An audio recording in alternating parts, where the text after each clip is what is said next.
നമസ്കാരം. UPSC മലയാളം എന്ന YouTube ചാനലിലേക്ക് എല്ലാവർക്കും സ്വാഗതം.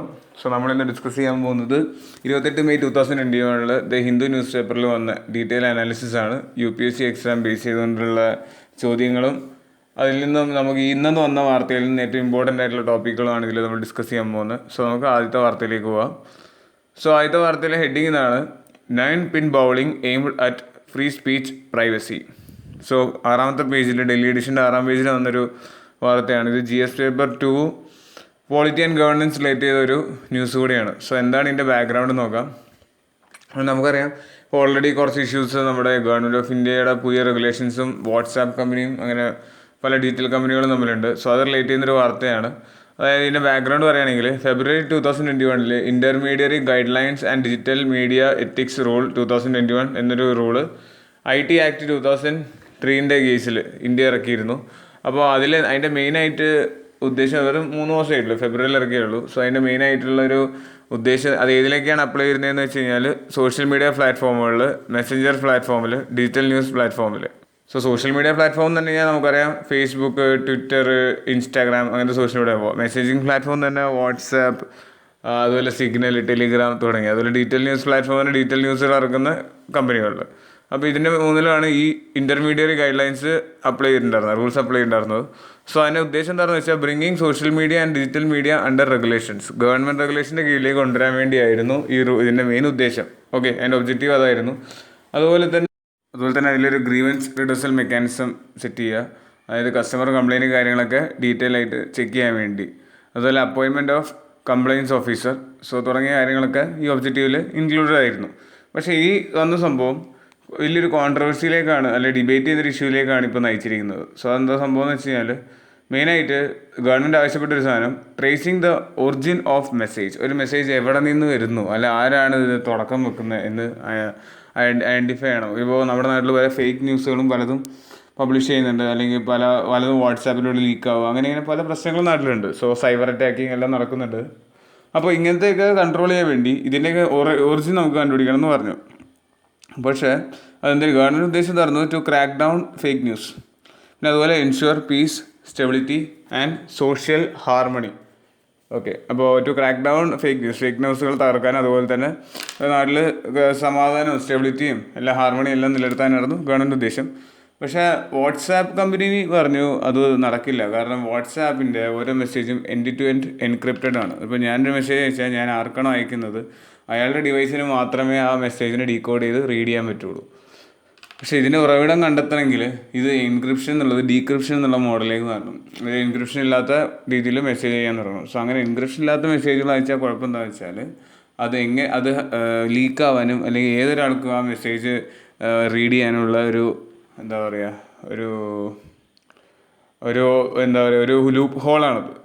അതൊരിക്കലും വാട്സാപ്പ് കമ്പനി പറയുന്നത്. അപ്പോൾ അങ്ങനെ ചെയ്ത് കഴിഞ്ഞാൽ ഒരാളുടെ റൈറ്റ് ടു പ്രൈവസീനെയാണ് ബാധിക്കുന്നത്. അയാളുടെ പ്രൈവസി എന്നുള്ള സംഭവം ഇല്ലാണ്ടായി മാറുമെന്നാണ് വാട്സാപ്പ് കമ്പനി പറയുന്നത്. അപ്പോൾ അതാണ് ഇഷ്യൂ അവിടുത്തെ. And also it violate the right to privacy and right to speech and expression. ആരൊക്കെയാണ് എന്തൊക്കെയാണ് പറയുന്നത് എന്നുള്ളത് എല്ലാവരും അറിയും. അതിനനുസരിച്ച് അതിനെതിരെയുള്ള മൂവ്മെൻ്റ് ഒക്കെ നടക്കുമ്പോൾ റൈറ്റ് ടു സ്പീച്ചിനും എക്സ്പ്രഷനും വയലേറ്റ് ചെയ്യുന്ന രീതിയിലാണ് ഇത് വന്നിരിക്കുന്നത്. അപ്പോൾ ഇതാണ് ഇപ്പോഴത്തെ ഒരു ഇഷ്യൂ, ഈ കോൺട്രവേഴ്സിയാണ്. അതായത് പ്രൈവസിക്കാണ് നമ്മൾ മുൻതൂക്കം കൊടുക്കേണ്ടത്, അതോ മൊത്തത്തിലുള്ള ഇന്ത്യയുടെ ഇൻ്റേണൽ സെക്യൂരിറ്റിയിലാണോ മുൻതൂക്കം കൊടുക്കേണ്ടതെന്നുള്ളതിനെക്കുറിച്ച് ഒരു ഡിബേറ്റ് ചെയ്യേണ്ട ഒരു ടോപ്പിക്കായിട്ട് വന്നിരിക്കുകയാണ്. എന്തായാലും നമുക്ക് മെയിൻസ് എക്സാമിന് ഇത് ബേസ് ചെയ്തൊരു ക്വസ്റ്റ്യൻ എന്തായാലും പ്രതീക്ഷിക്കാം. നമുക്ക് ഈ ക്വസ്റ്റ്യൻ ഡിസ്കസ് ചെയ്യുന്നത് മെയിൻസ് എക്സാമിൻ്റെ രീതിയിൽ തന്നെ ആവാം. ഇതുപോലത്തെ ഒരു ക്വസ്റ്റ്യൻ ഇതിന് മുന്നേ വന്നിട്ടുണ്ട് പ്രീവിയസ് ഇയർ മെയിൻസ് ക്വസ്റ്റ്യനിൽ. അതിവിടെ ഇൻക്ലൂഡഡ് ആണ്, ഇതവിടെ എഴുതിയിട്ടുണ്ട്. Examine the scope of fundamental rights in the light of latest judgement of supreme court on rights to privacy. അപ്പോൾ ഇങ്ങനത്തെ ക്വസ്റ്റ്യൻസ് നമുക്ക് എന്തായാലും ഇപ്പോൾ പ്രതീക്ഷിക്കേണ്ടി വരും പരീക്ഷയ്ക്ക്. എന്തിനാണ് ഇപ്പോൾ നമ്മൾ ഒരു ഫേക്ക് ന്യൂസസിനെയൊക്കെ ഇങ്ങനെ സ്റ്റോപ്പ് ചെയ്യേണ്ട ആവശ്യമുണ്ടോ, അതിനെന്തെങ്കിലും ഇത്ര ഇമ്പോർട്ടൻസ് കൊടുക്കുന്നതെന്നൊരു ചിന്ത ഇപ്പോൾ നമ്മുടെ മനസ്സിൽ വന്നിട്ടുണ്ടാവും. അതിൻ്റെ റീസൺ എന്താണെന്ന് വെച്ച് കഴിഞ്ഞാൽ, ഇപ്പോൾ നമുക്കറിയാം നമ്മളെല്ലാവരും വാട്സാപ്പ് യൂസ് ചെയ്യുന്നതാണ്. ഡെയിലി നമുക്ക് ഒരുപാട് ഗ്രൂപ്പുകളും കാര്യങ്ങളൊക്കെ ഉണ്ട്, ഫാമിലി ഗ്രൂപ്പും കാര്യങ്ങളൊക്കെ ഉണ്ട്. ഇതിലേക്ക് ആരെങ്കിലും എപ്പോഴും പല പല മെസ്സേജസ് ഇടും. പല മെസ്സേജസ് വരും. അപ്പോൾ ചിലത് നമുക്ക് ഫേക്കാണോ, ഇതിൽ ഏതൊക്കെയാണ് ഫേക്ക് ഏതൊക്കെയാണ് ശരി എന്നുള്ളത് നമുക്ക് ഇപ്പോഴും ഉറപ്പ് പറയാൻ പറ്റില്ല, ഒരിക്കലും ഉറപ്പ് പറയാൻ പറ്റില്ല. കാരണം ഈ വാർത്ത പ്രസ് ഇൻഫർമേഷൻ ബ്യൂറോ എന്ന് വന്നതാണെന്നൊക്കെയാണ് തള്ളുക. ഇപ്പോൾ ഫോർ എക്സാമ്പിൾ ഞാൻ കുറച്ച് ന്യൂസ് ഇവിടെ കാണിക്കുന്നുണ്ട്. ഒന്ന് Narendra Modi now declared as the best prime minister of the world by UNESCO മോഡിനെ ബെസ്റ്റ് പ്രൈം മിനിസ്റ്റർ ആക്കി എന്ന് പറയുന്നുണ്ട്. Okay, and kindly share this, very proud to be Indian. അപ്പോൾ അത് കണ്ട് സ്റ്റാറ്റസ് ഇടുന്ന ആൾക്കാരുണ്ടാവും, ഷെയർ ചെയ്യുന്ന ആൾക്കാരുണ്ടാവും. അതുപോലെ അടുത്ത് അവർ Jana Gana Mana is declared as the best national anthem by UNESCO just few minutes ago. അപ്പോൾ ഇങ്ങനത്തെ എന്താ പറയുക, post claim death within 2 years are getting COVID-19 vaccine fake. അപ്പോൾ അങ്ങനെ പല ന്യൂസുകൾ ഇതുപോലെ ഫേക്ക് ന്യൂസ് ഉണ്ട്. സോ നമ്മളൊന്നും അറിയാതെ നമ്മളിത് ഷെയർ ചെയ്യും. സോ അതിനനുസരിച്ച് പല കാര്യങ്ങളും നമ്മുടെ നാട്ടിൽ സംഭവിക്കുന്നുണ്ട്. അപ്പോൾ അത് തടയാൻ വേണ്ടിയാണ് ഇങ്ങനത്തെ ഒരു മൂവ്മെൻറ്റ് ഗവൺമെൻറ് കാണുന്നത്. പക്ഷേ ഈ ചെറിയ സാധാരണ ന്യൂസ്, ഇപ്പം ഇങ്ങനത്തെ ഞാൻ ഈ വായിച്ച 2-3 ന്യൂസ് കൊണ്ട് സത്യം പറഞ്ഞാൽ നമുക്ക് വലിയ പ്രശ്നമൊന്നുമില്ല. പക്ഷേ ചില ന്യൂസുകൾ ഇങ്ങനെയല്ല. ഇപ്പോൾ ഒരു കമ്മ്യൂണൽ വയലൻസിനൊക്കെ ഒരു നാട്ടിലുണ്ടാക്കാൻ ചില ഫേക്ക് ന്യൂസുകൾക്ക് കഴിവുണ്ട്. അതായത് ഇപ്പോൾ ഇങ്ങനെ പറയുകയാണ്, ഒരു നാട്ടിലൊരു പർട്ടിക്കുലർ ജാതിയിലുള്ള ഒരാളെ എല്ലാവരും കൂടെ തല്ലി കൊല്ലുന്നു, അല്ലെ അവിടെ ഇങ്ങനെ ക്രൈം നടക്കുന്നു എന്നൊക്കെ ഒരു ഫേക്ക് ന്യൂസ് വന്നാൽ നമ്മൾ വിചാരിക്കും അത് ശരിയാണെന്ന് വെച്ചാൽ നമ്മൾ ഷെയർ ചെയ്യുകയും ചെയ്യും. ഓക്കെ, അപ്പോൾ അങ്ങനെ ഷെയർ ചെയ്യുമ്പോൾ അത് മൊത്തത്തിൽ ആ ഏരിയനോടോ അല്ലെങ്കിൽ അവിടെയുള്ള ബാക്കി ജനങ്ങളോടോ ഉള്ള എല്ലാവർക്കും ഒരു വിരോധം ഉണ്ടാവുക, അതിൻ്റെ പേരിൽ അവിടെ അടി ഉണ്ടാക്കുക, അങ്ങനെ പല പ്രശ്നങ്ങളും നമ്മുടെ നാട്ടിലുണ്ട്. അല്ല ഏതെങ്കിലും ഒരു കമ്മ്യൂണിറ്റീനെ ബേസ് ചെയ്തിട്ടുള്ള ഒരു തെറ്റായ വാർത്ത പ്രചരിപ്പിക്കുക, അല്ലെങ്കിൽ ഒരു ആളെ ബേസ് ചെയ്തൊരു തെറ്റായ വാർത്ത പ്രചരിപ്പിക്കുക. അപ്പോൾ ഇതൊക്കെ ഒരു വലിയ ഇഷ്യൂ ആണ്. അപ്പോൾ ഇങ്ങനത്തെ ന്യൂസുകളെ കൊണ്ട് കമ്മ്യൂണൽ വയലൻസ് ഒക്കെ ഉണ്ടാകാനുള്ള ചാൻസ് ഉണ്ട്. പിന്നെ വെറുതെ 2 കാസ്റ്റുകാർ തമ്മിൽ അടി ഉണ്ടാവുക, അല്ലെങ്കിൽ 2 സ്റ്റേറ്റുകാർ തമ്മിൽ അടി ഉണ്ടാവുക, അല്ലെങ്കിൽ 2 റിലീജിയണൽ ആൾക്കാർ തമ്മിൽ തെറ്റിദ്ധാരണ കാരണം അടി ഉണ്ടാവുക. സോ അങ്ങനത്തെ എന്തായാലും നമ്മൾ സ്റ്റോപ്പ് ചെയ്തേ പറ്റുള്ളൂ. ഇന്ത്യയുടെ പീസിനെ ബാധിക്കുന്ന എന്ത് വന്നാലും നമ്മൾ സ്റ്റോപ്പ് ചെയ്തേ പറ്റുള്ളൂ. ഇനി നല്ലൊരു എക്സാമ്പിൾ പറയുന്നത് 2012 ഇഷ്യൂ ഉണ്ടായി. ബാംഗ്ലൂരിലൊരു വാർത്ത സർക്കുലേറ്റ് ചെയ്തിരുന്നു. നോർത്ത് ഈസ്റ്റിൽ നിന്നും ബാംഗ്ലൂർ പഠിക്കാൻ വന്ന് എല്ലാവരെയും അറ്റാക്ക് ചെയ്യാൻ ഒരു ഗ്രൂപ്പ് തീരുമാനിച്ചിരിക്കുന്നു. ഇപ്പോൾ എത്രയും പെട്ടെന്ന് പഠിക്കുന്ന സ്റ്റുഡൻസിനെ മാത്രം എത്രയും പെട്ടെന്ന് രക്ഷപ്പെട്ടുകൊള്ളാമെന്ന് പറഞ്ഞിട്ട് 10,000-കണക്കിന് പേരാണ് നോർത്ത് ഈസ്റ്റിലേക്കുള്ള ട്രെയിൻ കയറി രക്ഷപ്പെട്ട് കളഞ്ഞത് 2 ദിവസത്തിനുള്ളിൽ. 10,000-ന് മുകളിൽ കുട്ടികൾ, കോളേജിൽ പഠിക്കുന്നതും അവിടെ വർക്ക് ചെയ്യുന്നവരായ നമ്മുടെ യൂത്ത് കുട്ടികളെല്ലാവരും. അപ്പോൾ ഇത്തരം ഫേക്ക് ന്യൂസിന് ഇത്രയും ഇമ്പോർട്ടൻസ് ഉണ്ട് ഒരു നാട്ടിൽ. ബാംഗ്ലൂരിൽ നിന്ന് രക്ഷപ്പെട്ട് ഓടി അവർ തിരിച്ചവർ നാട്ടിലേക്ക്. അപ്പോൾ അതാണ് ഉദ്ദേശിക്കുന്നത്. ഓക്കെ, സോ നമുക്ക് ഈ റൈറ്റ് ടു പ്രൈവസി അല്ലെങ്കിൽ നമ്മുടെ ഇവിടെയുള്ള റൈറ്റ് ടു പ്രൈവസി ആണോ നോക്കേണ്ടത്, അതോ നമ്മുടെ ഇവിടെയുള്ള ലോ ആൻഡ് ഓർഡർ ആണോ നോക്കേണ്ടത് എന്നൊരു സംഭവം ഇപ്പോൾ ഡിബേറ്റഡായി വന്നിരിക്കുകയാണ്. സോ നമുക്ക് ഈ ഇഷ്യൂ ബേസ് ചെയ്തുകൊണ്ട് argument put forward by WhatsApp, അതുപോലെ കൗണ്ടർ ആർഗ്യുമെൻറ്റ് ബൈ ഗവൺമെൻറ്, രണ്ടുപേരും തന്നിരിക്കുന്ന ആർഗ്യുമെൻറ്റ് എന്താണെന്ന് നമുക്ക് നോക്കാം. സോ ആദ്യം തന്നെ argument put by WhatsApp, violation of supreme കോടതി ജഡ്ജ്മെൻറ്റ് ഓൺ പുട്ടസ്വാമി കേസ് എന്ന് പറഞ്ഞിട്ടൊരു വളരെ ഇമ്പോർട്ടൻ്റ് ആയൊരു കേസ് പാസ്റ്റിൽ നടന്നിരുന്നു. സോ അതിൽ സുപ്രീം കോടതി പറഞ്ഞിരുന്നു റൈറ്റ് ടു പ്രൈവസി എന്നുള്ളത് ഒരാളുടെ ഫണ്ടമെൻ്റൽ റൈറ്റ് ആണ്. അതായത് ആർട്ടിക്കിൾ 14 അല്ലെങ്കിൽ ആർട്ടിക്കിൾ 19, ആർട്ടിക്കിൾ 21, ഇത് 3 കേസിലും right to privacy is a fundamental right. അതുപോലെ പക്ഷേ രണ്ടാമത്തെ ഒരു സ്പെഷ്യൽ കേസ് ഉണ്ടായിരുന്നു. വേണമെങ്കിൽ കുറച്ച് റീസണബിൾ റെസ്ട്രിക്ഷൻ റൈറ്റ് ടു പ്രൈവസിക്ക് വേണമെങ്കിൽ ഇമ്പോസ് ചെയ്യാവുന്നതാണ്. ഒരാളുടെ റൈറ്റ് ടു പ്രൈവസിയിൽ വേണമെങ്കിൽ റീസണബിൾ റെസ്ട്രിക്ഷൻ നമുക്ക് ഇമ്പോസ് ചെയ്യാവുന്നതാണ്. ഇപ്പോൾ ഞാനൊരു എക്സാമ്പിൾ പറയാം. കാശ്മീരിൽ 370 എടുത്ത് കളഞ്ഞപ്പോഴത്തേക്കും അവിടെ വളരെ എന്താ പറയുക, അവിടെ ഭയങ്കര പ്രശ്നം അല്ലെങ്കിൽ ഈ വലിയ പ്രശ്നങ്ങളൊക്കെ ഉണ്ടായ സമയത്ത് അവിടെയുള്ള ഇൻ്റർനെറ്റ് എന്നുള്ള ഒരാളുടെ ആക്സസ് ടു ഇൻ്റർനെറ്റ് എന്നുള്ള ഒരാളുടെ റൈറ്റ് ടു പ്രൈവസിയാണ്. അതുകൊണ്ട് ആർക്കും ഫോൺ ചെയ്യാൻ പറ്റാത്തൊരു ഇഷ്യൂ ഒക്കെ അവിടെ ഉണ്ടായിട്ടുണ്ടായിരുന്നു. അപ്പോൾ അവിടുത്തെ ഇൻറ്റേർണൽ സെക്യൂരിറ്റി, അതായത് നമ്മുടെ സെക്യൂരിറ്റീനെ ബാധിക്കുന്ന രീതിയിൽ ഒന്നും മൂവ്മെൻറ്റ് നടക്കാതിരിക്കാൻ വേണ്ടിയാണ് അന്ന് അങ്ങനെ ചെയ്തിട്ടുണ്ടായിരുന്നത്. അപ്പോൾ അത് റീസണബിളായ ഒരു കാര്യത്തിന് വേണ്ടി നമുക്ക് വേണമെങ്കിൽ റെസ്ട്രിക്ഷൻ നടത്താം. സോ അങ്ങനെ റീസണബിൾ റെസ്ട്രിക്ഷൻ നടത്തണമെങ്കിൽ ഗവൺമെൻറ് 3 കാര്യങ്ങൾ ടെസ്റ്റ് ചെയ്യണം. സോ 3 കാര്യങ്ങൾ ഓക്കെ ആണെങ്കിൽ മാത്രമേ ചെയ്യാൻ പറ്റുള്ളൂ. ആ 3 ഏതാണോ കൂടുതൽ ശരികളോ ആ ഒരു തീരുമാനം വേണം എടുക്കാൻ. അപ്പോൾ അത് ഏതൊക്കെയാണെന്ന് നോക്കാം. ഇനി 3 ടെസ്റ്റും പാസ്സായില്ലെങ്കിൽ അതിനടുത്ത് ആ ഗവൺമെൻറ് ആക്ഷൻ അൺകോൺസ്റ്റിറ്റ്യൂഷണൽ ആണെന്ന് സുപ്രീം കോടതി വിധി എഴുതും. ഓക്കെ, സോ ആദ്യത്തെ കാര്യം എന്താണെന്ന് വെച്ച് കഴിഞ്ഞാൽ the existence of a law, അതായത് ഇന്ത്യൻ പാർലമെൻറ്റിൽ ഒരു ലോ പാസ്സായിരിക്കണം. അപ്പോൾ 3 ടെസ്റ്റിൽ ഒന്നാമത്തെ പോയിന്റ് ഇതാണ്. അങ്ങനത്തെ ഒരു ലോ ഉണ്ടോ എന്ന് നോക്കുക. റൈറ്റ് ടു പ്രൈവസീനെ റെസ്ട്രിക്റ്റ് ചെയ്യാൻ പറ്റിയൊരു റീസണബിളായ കാര്യങ്ങൾക്ക് റെസ്ട്രിക്റ്റ് ചെയ്യാൻ രീതിയിലുള്ളൊരു ലോ ഉണ്ടോ എന്ന് ഉള്ള കാര്യം നോക്കും. രണ്ടാമത്തെ കാരണമാണ് നെസസിറ്റി.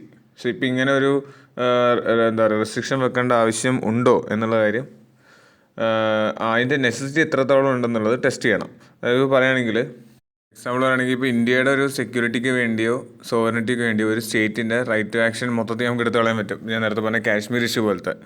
അല്ലെങ്കിൽ നമുക്ക് ഒരു നാട്ടിലെ വയലൻസ് എങ്ങനെയാലും സ്റ്റോപ്പ് ചെയ്യണം. സോ ഒരു മീഡിയ വഴി അല്ലെങ്കിൽ ഇൻ്റർനെറ്റ് വഴിയാണല്ലോ ഒരു നാട്ടിൽ നിന്ന് വേറെ നാട്ടിലേക്ക് മെസ്സേജോ ഇൻഫർമേഷനോ ട്രാൻസ്ഫർ ചെയ്യുക. സോ അതിനെ സ്റ്റോപ്പ് ചെയ്യിക്കാൻ നമുക്ക് ഗവൺമെൻറ് അവകാശമുണ്ട്.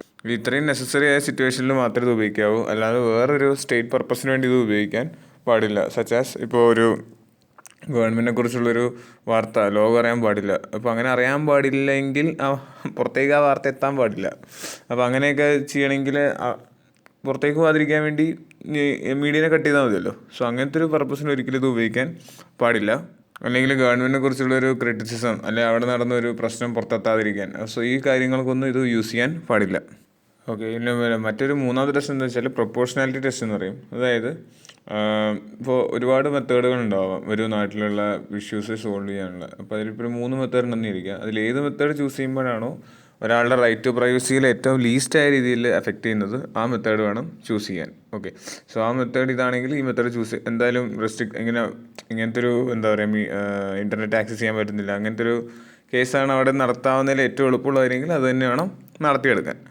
സോ ഏതാണോ കൂടുതൽ പ്രൊപ്പോഷണലായിട്ട്, ഏതാണോ ആൾക്കാരിൽ അധികം ഉണ്ടാക്കാത്തത് ആ മെത്തേഡ് വേണം ചൂസ് ചെയ്യാൻ.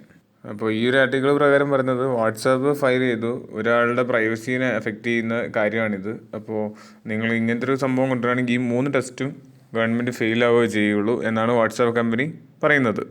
വാട്സാപ്പ് പറയുകയാണ് സത്യം പറഞ്ഞാൽ, അപ്പോൾ ഈ 3 ടെസ്റ്റ് വാട്സാപ്പ് പറഞ്ഞ ഇങ്ങനെയാണ്, ഒരു ലോയും ഇപ്പോൾ ഇല്ല സത്യം പറഞ്ഞാൽ. There is no existing law. Okay, ഒരു സോഷ്യൽ മീഡിയ കമ്പനിയുടെ അതായത് അതായത് എൻക്രിപ്റ്റ് ചെയ്തിരിക്കുന്ന ഡാറ്റ ലീക്ക് ചെയ്യേണ്ട അതായത് കൊടുക്കണം എന്ന് പറയുന്ന ഒരു ലോയും നാട്ടിലില്ല. അതാണ് ഒന്നാമത്തെ പോയിന്റ് വാട്സാപ്പ് കമ്പനി പറയുന്നത്. ഓക്കെ, ഇനിയിപ്പോൾ രണ്ടാമത്തെ പോയിന്റ് വാട്സാപ്പ് പറഞ്ഞത് ഇനിയിപ്പോൾ ഇവർ എന്താ പറയുക ഫേക്ക് ന്യൂസ് പരക്കാതിരിക്കാൻ വേണ്ടി ആണ് ഈ സോഴ്സ് അന്വേഷിച്ച് ഇങ്ങനത്തെ ഒരു കാര്യം ചെയ്യുന്നതെങ്കിൽ തന്നെ അതിലൊരു ഗ്യാരണ്ടി നമുക്ക് കൊടുക്കാൻ പറ്റില്ല. ഓക്കെ, പിന്നെ വാട്സാപ്പ് പറഞ്ഞ ഇത്തരം ഫേക്ക് ന്യൂസുകൾ സ്റ്റോപ്പ് ചെയ്യുന്ന പോലെ തന്നെ ഇവർക്ക് ലഭിക്കുന്ന ക്രിറ്റിസിസം എല്ലാം ക്രാക്ക് ഡൗൺ ചെയ്യാൻ വേണ്ടിയാണ് മിസ്യൂസ് ചെയ്യുകയാണ് ഈ ലോ എന്നാണ് വാട്സാപ്പ് കമ്പനി പറയുന്നത്. പിന്നെ വാട്സാപ്പ് പറയുന്നത് ഈ ട്രേസബിലിറ്റി, അതായത് ഈ ട്രേസ് ചെയ്യാൻ വേണ്ടിയാണല്ലോ, ആരാണ് ഒറിജിനൽ ട്രേസ് ചെയ്യാൻ വേണ്ടിയാണല്ലോ ഈ മെത്തേഡ് ഫോളോ ചെയ്യുന്നത്. Traceability is not least restrictive alternative. ഇതല്ല ഏറ്റവും എളുപ്പമുള്ള ആൾട്ടർനേറ്റീവ്. കാരണം ഈ ആൾട്ടർനേറ്റീവ് വഴി പോവുകയാണെങ്കിൽ വാട്സാപ്പിന് എൻഡ് ടു എൻഡ് എൻക്രിപ്ഷൻ എന്നുള്ള മെത്തേഡ് എടുത്ത് കളയേണ്ടി വരും. ഓക്കെ, അപ്പോൾ അത് ആൾക്കാരുടെ റൈറ്റ് ടു പ്രൈവസിനെ കൂടുതലായി ബാധിക്കുന്നൊരു ഇഷ്യൂ ആണ്. അപ്പോൾ ഇതല്ല, വേറെ ആൾട്ടർനേറ്റീവ് മെത്തേഡ് കണ്ടുപിടിക്കണം എന്നാണ് വാട്സാപ്പ് കമ്പനി പറയുന്നത്. നിങ്ങൾക്കിപ്പോൾ ഈ പറഞ്ഞ 3 കാര്യങ്ങളും മനസ്സിലായില്ലെങ്കിൽ ഇതൊന്നും കൂടെ ആദ്യം മുതൽ കേട്ട് നോക്കുക. ഭയങ്കര സിമ്പിളായൊരു സംഭവമാണ്. സിമ്പിളായിട്ട് കേട്ടാൽ മതി, ഒന്നും കൂടെ കേട്ട് നോക്കിയാൽ മതി, കാര്യം ഒന്നും കൂടെ മനസ്സിലാവും. ഓക്കെ, സോ ഇതിന് പകരമായിട്ട് ഗവൺമെൻറ് ഓഫ് ഇന്ത്യ ഒരു ആർഗ്യുമെൻ്റ് ആയിട്ട് വന്നിട്ടുണ്ട്. സോ അതെന്തൊക്കെയാണെന്ന് നോക്കാം. ഗവൺമെൻറ് പറയുന്നത് നമ്മുടെ 3 ടെസ്റ്റ് വാലിഡ് ആണ് എന്നാണ് പറയുന്നത്. പുട്ടസ്വാമി കേസിൽ പറഞ്ഞ് 3 ടെസ്റ്റ് വാലിഡാണെന്ന് പറയുന്നത്. സോ ഏതൊക്കെയാണെന്ന് വെച്ചാൽ ഒന്ന് പറയുന്നത് നമ്മുടെ ഇവിടെ സത്യം പറഞ്ഞാൽ ഒരു പ്രത്യേകിച്ചൊരു ലോ ഇല്ല സോഷ്യൽ മീഡിയ പ്ലാറ്റ്ഫോമിന് ഇങ്ങനത്തെ ഒരു ഗൈഡൻസ് കൊടുക്കണം എന്നുള്ള രീതിയിൽ. പക്ഷേ നമ്മുടെ അണ്ടർ IT ആക്ട് 2000 പ്രകാരം ഒരു സോഷ്യൽ മീഡിയ കമ്പനിക്കെതിരെ അല്ലെങ്കിൽ സോഷ്യൽ മീഡിയ കമ്പനിയുടെ കമ്പനിക്ക് ഇത്തരം ഒബ്ലിഗേഷൻസ് അല്ലെങ്കിൽ ഇത്തരം റെഗുലേഷൻസ് സ്ട്രിക്റ്റായിട്ട് ഫോളോ ചെയ്യിക്കണം എന്ന് അതിൽ ഉണ്ട്. ഓക്കെ, അപ്പോൾ വേണമെങ്കിൽ അങ്ങനത്തെ ഒരു പോയിന്റ്സ് നമുക്ക് ഗൈഡ് ലൈൻ ചെയ്യാൻ പറ്റുമെന്നാണ് IT ആക്ട് 2000 പറയുന്നത്. അങ്ങനത്തെ ഒരു എമർജൻസി സിറ്റുവേഷനിലാണെങ്കിൽ അങ്ങനത്തെ ഒരു പവർ ഗവൺമെൻറ് ഓഫ് ഇന്ത്യക്ക് ഉണ്ട് അണ്ടർ IT ആക്ട് 2000 പ്രകാരം.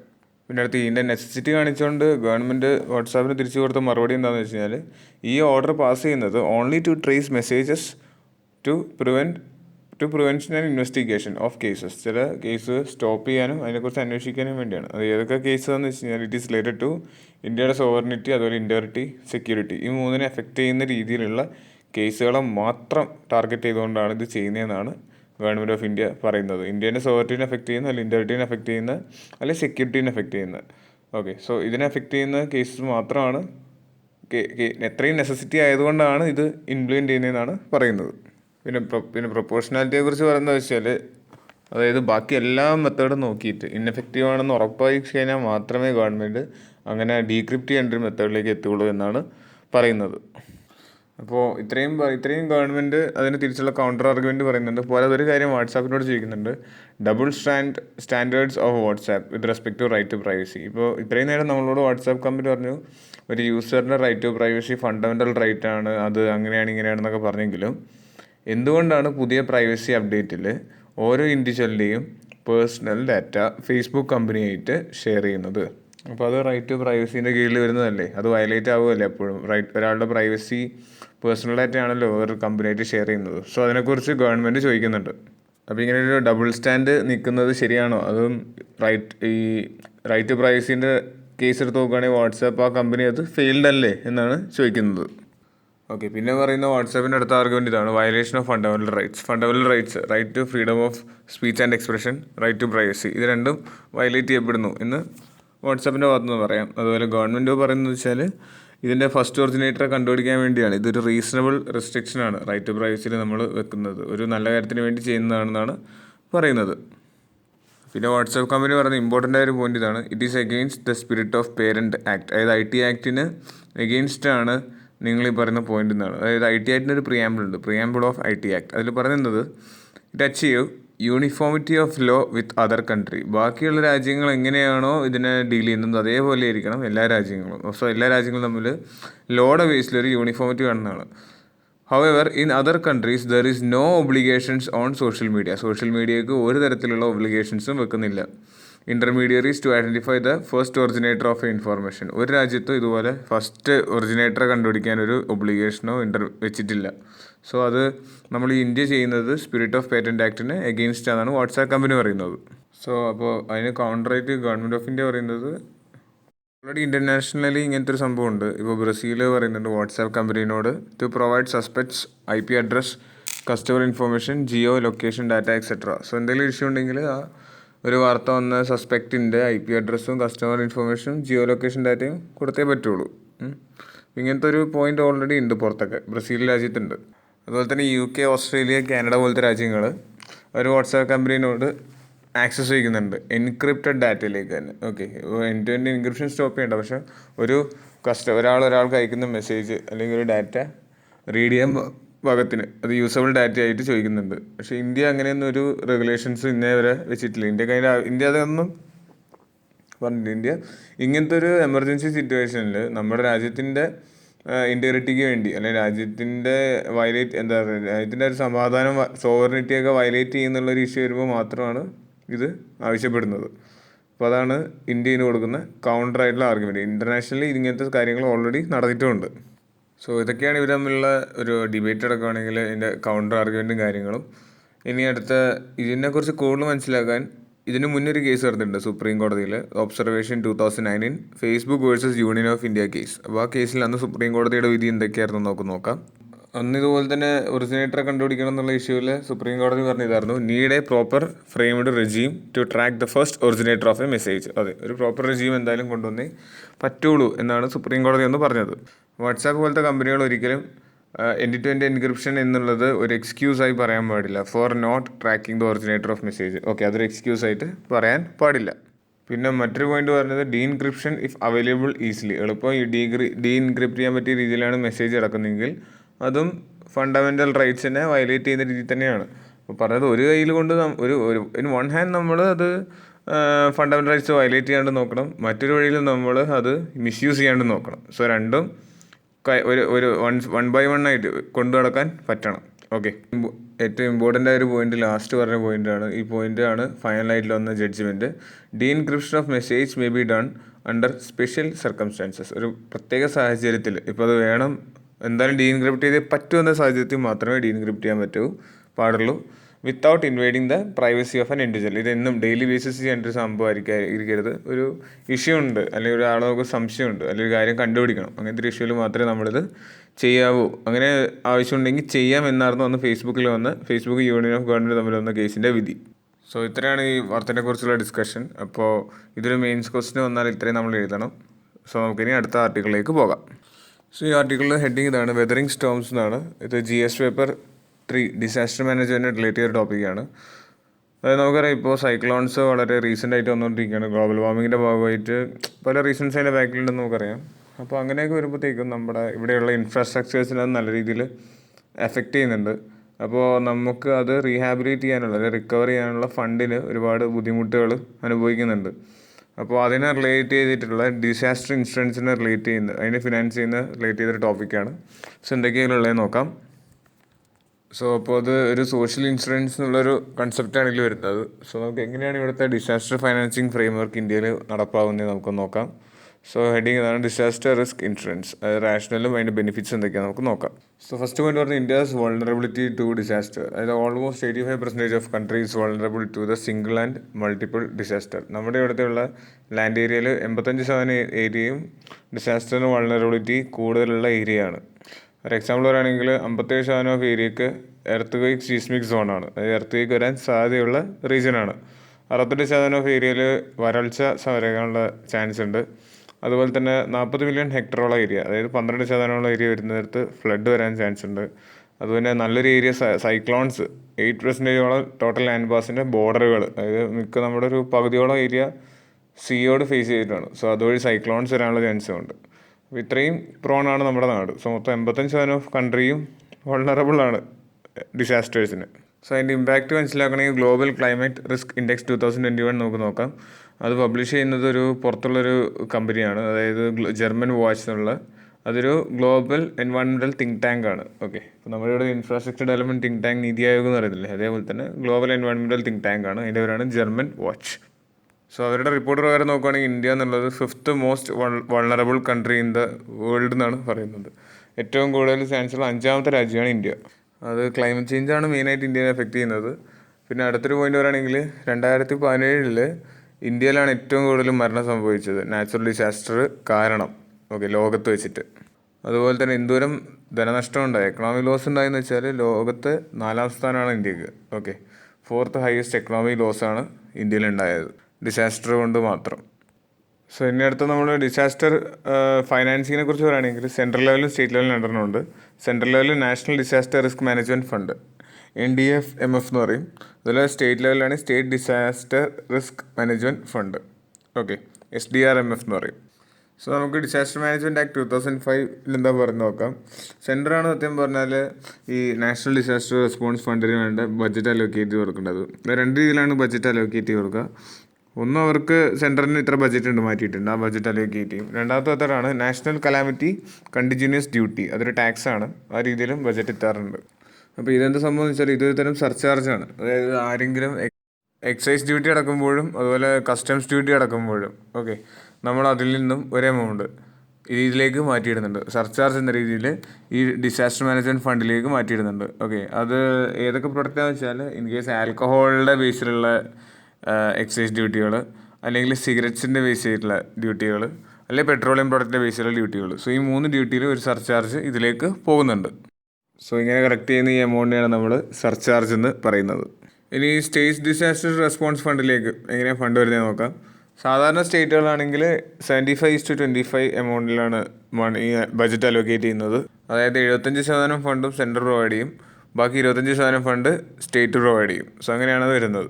പക്ഷേ ആ പ്രൊപ്പോർഷൻ നോർത്ത് ഈസ്റ്റേൺ സ്റ്റേറ്റുകൾക്ക് ഹിമാലയൻ സ്റ്റേറ്റുകൾക്ക് വ്യത്യാസമുണ്ട്. സോ അവിടെ ഡിസാസ്റ്റർ വളരെ വൾണറബിളായി നടക്കുന്ന ഏരിയ ആയതുകൊണ്ട് തന്നെ 90:10 റേഷ്യോയിലാണ് നടക്കുന്നത്. അതായത് 90% ഫണ്ടും സെൻട്രലിനെ പ്രൊവൈഡ് ചെയ്യും, 10% ഫണ്ട് സ്റ്റേറ്റ് പ്രൊവൈഡ് ചെയ്താൽ മതി. മെയിനായിട്ടുള്ളൊരു കുഴപ്പമെന്താണെന്ന് വെച്ച് കഴിഞ്ഞാൽ ഈ ഫണ്ട് നമ്മൾ only used for rescue and relief, not for disaster preparedness. അതെ, റെസ്ക്യൂ ചെയ്യാനും അല്ലെങ്കിൽ റിലീഫായിട്ട് ഉപയോഗിക്കാൻ പറ്റുള്ളൂ, അല്ലാണ്ട് അടുത്ത ഡിസാസ്റ്ററിന് പ്രിപ്പയർ ചെയ്യാനുള്ള രീതിയിൽ, അതിനെ തടുക്കാനുള്ള രീതിയിൽ നമുക്ക് ഇതൊരിക്കലും യൂസ് ചെയ്യാൻ പറ്റില്ല. ഇപ്പോൾ ഒരു എക്സാമ്പിൾ പറയുകയാണെങ്കിൽ ഒരു നാട്ടിൽ ഏറ്റവും കൂടുതൽ ഫ്ലഡ് വരുന്ന ഏരിയ എന്നിരിക്കുക.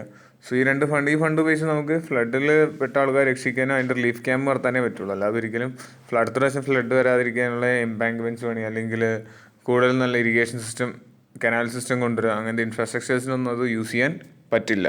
ഓക്കെ, അതുകൊണ്ട് തന്നെ പിന്നെ ഡിസാസ്റ്റർ മാനേജ്മെൻറ്റ് ആക്ട് 2005 ഒരു മിറ്റിഗേഷൻ ഫണ്ട് പ്രൊവൈഡ് ചെയ്തിട്ടുണ്ടായിരുന്നു. അതിപ്പോഴും എസ്റ്റാബ്ലിഷ് ചെയ്തിട്ടില്ല. ഇപ്പോൾ ഫിനാൻസ് കമ്മീഷൻ്റെ റെക്കമെൻഡേഷൻ എന്താണെന്ന് വെച്ച് കഴിഞ്ഞാൽ സെൻട്രലും സ്റ്റേറ്റിലും ഇപ്പോൾ നാഷണൽ ഡിസാസ്റ്റർ റെസ്പോൺസ് ഫണ്ടും ഉണ്ട്, നാഷണൽ ഡിസാസ്റ്റർ മാനേജ്മെൻറ്റ് ഫണ്ടും ഉണ്ട്. ഈ 2 ഫണ്ടുകൾ ഒന്നിപ്പിച്ച് കഴിഞ്ഞാൽ അത് ഇംപ്ലിമെൻറ്റ് ചെയ്യാനും അല്ലെങ്കിൽ അതിൻ്റെ യൂസേജ് വളരെ പെർഫെക്റ്റായി നടക്കുന്നതാണ് പറയുന്നത്. അതുപോലെ സ്റ്റേറ്റിനും ഉണ്ട് ഇതുപോലെ 2 ഫണ്ട്.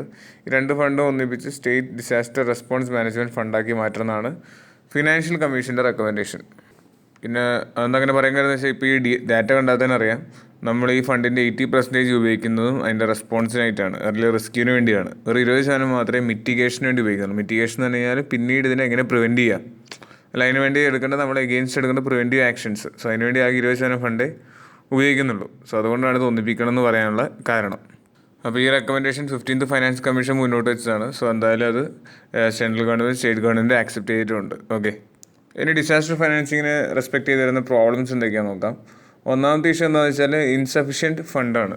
ഓക്കെ, നമുക്ക് വേണ്ടത്ര ഫണ്ട് ലഭിക്കുന്നില്ല, അതാണ് ഒന്നാമത്തെ ഇഷ്യൂ. സോ രണ്ടാമത്തെ പ്രോബ്ലം എന്താണെന്ന് വെച്ച് കഴിഞ്ഞാൽ നമ്മളിപ്പോഴും ഒരുപാട് ഡിപ്പെൻഡ് ചെയ്യുന്നത് ഗവൺമെൻറ് ഫണ്ടിങ്ങിന് തന്നെയാണ്. Over Reliance on government funding. അപ്പോൾ അങ്ങനെ ഗവൺമെൻറ് ഫണ്ടിങ്ങിന് മാത്രം ഡിപ്പെൻഡ് ചെയ്യുമ്പോൾ എന്താ കുഴപ്പമെന്ന് വെച്ചാൽ പ്രൈവറ്റ് ഫണ്ടിങ്ങിലല്ലേ പ്രൈവറ്റ് ഇൻവെസ്റ്റേഴ്സിനെ നമ്മൾ ഈ ഒരു ഇഷ്യൂവിലേക്ക് ഇൻവൈറ്റ് ചെയ്യുന്നില്ല. അപ്പോൾ ഇൻ കേസ് ഒരു പ്രൈവറ്റ് ഇൻവെസ്റ്റേഴ്സിന് പ്രൈവറ്റ് കമ്പനികൾക്ക് ഇതിൽ ഇൻവെസ്റ്റ് ചെയ്യാന്നുള്ളൊരു രീതി വരുവാണെങ്കിൽ കൂടുതൽ കാരണം ഇത് ഇത്രയും പ്രോണായി നടക്കുന്നതുകൊണ്ട് തന്നെ ഒരുപാട് ഇൻഷുറൻസ് കമ്പനികൾ ഈ മേഖലയിലേക്ക് വരും. ഓക്കെ, സോ അപ്പോൾ തന്നെ ഗവൺമെൻറ് വലിയൊരു ഇഷ്യൂ അവിടെ മാറി കിട്ടാനുള്ള വഴി ഉണ്ടായിരുന്നു. പക്ഷേ അത് ഇത്രയും നാൾ നമ്മൾ അങ്ങനെ ഒരു കാര്യം ചിന്തിച്ചിട്ടുമില്ല, ഇംപ്ലിമെൻറ്റ് ചെയ്തിട്ടുമില്ല. ഓക്കെ, സോ അതാണ് രണ്ടാമത്തെ പ്രോബ്ലം. മൂന്നാമത്തെ പോയിന്റ് ഇതാണ്, more focus on relief and rehabilitation and less focus on disaster mitigation. നമ്മൾ കൂടുതൽ ഇപ്പോഴും ഫോക്കസ് ചെയ്യുന്നത് എങ്ങനെ ഇത് റിലീഫ് നടത്താം, അതെങ്ങനെ മാറ്റി പാർപ്പിക്കാമെന്ന് മാത്രമേ ഉള്ളൂ. അല്ലാണ്ട് ഡിസാസ്റ്റർ എങ്ങനെ ഇല്ലാതെ വരാതിരിക്കാൻ നമ്മളാരും ചിന്തിക്കുന്നില്ല. നമ്മളവിടെ കണ്ടിരുന്നു 80% മണി വരെ ഉപയോഗിക്കുന്നത് ഈ റെസ്പോൺസിന് മാത്രമാണ്. ഓക്കെ, അല്ലാതെ അത് വരാതിരിക്കാൻ വേണ്ടി ഒരു 20% മണി മാത്രമേ അലോക്കേറ്റ് ചെയ്തിട്ടുള്ളൂ.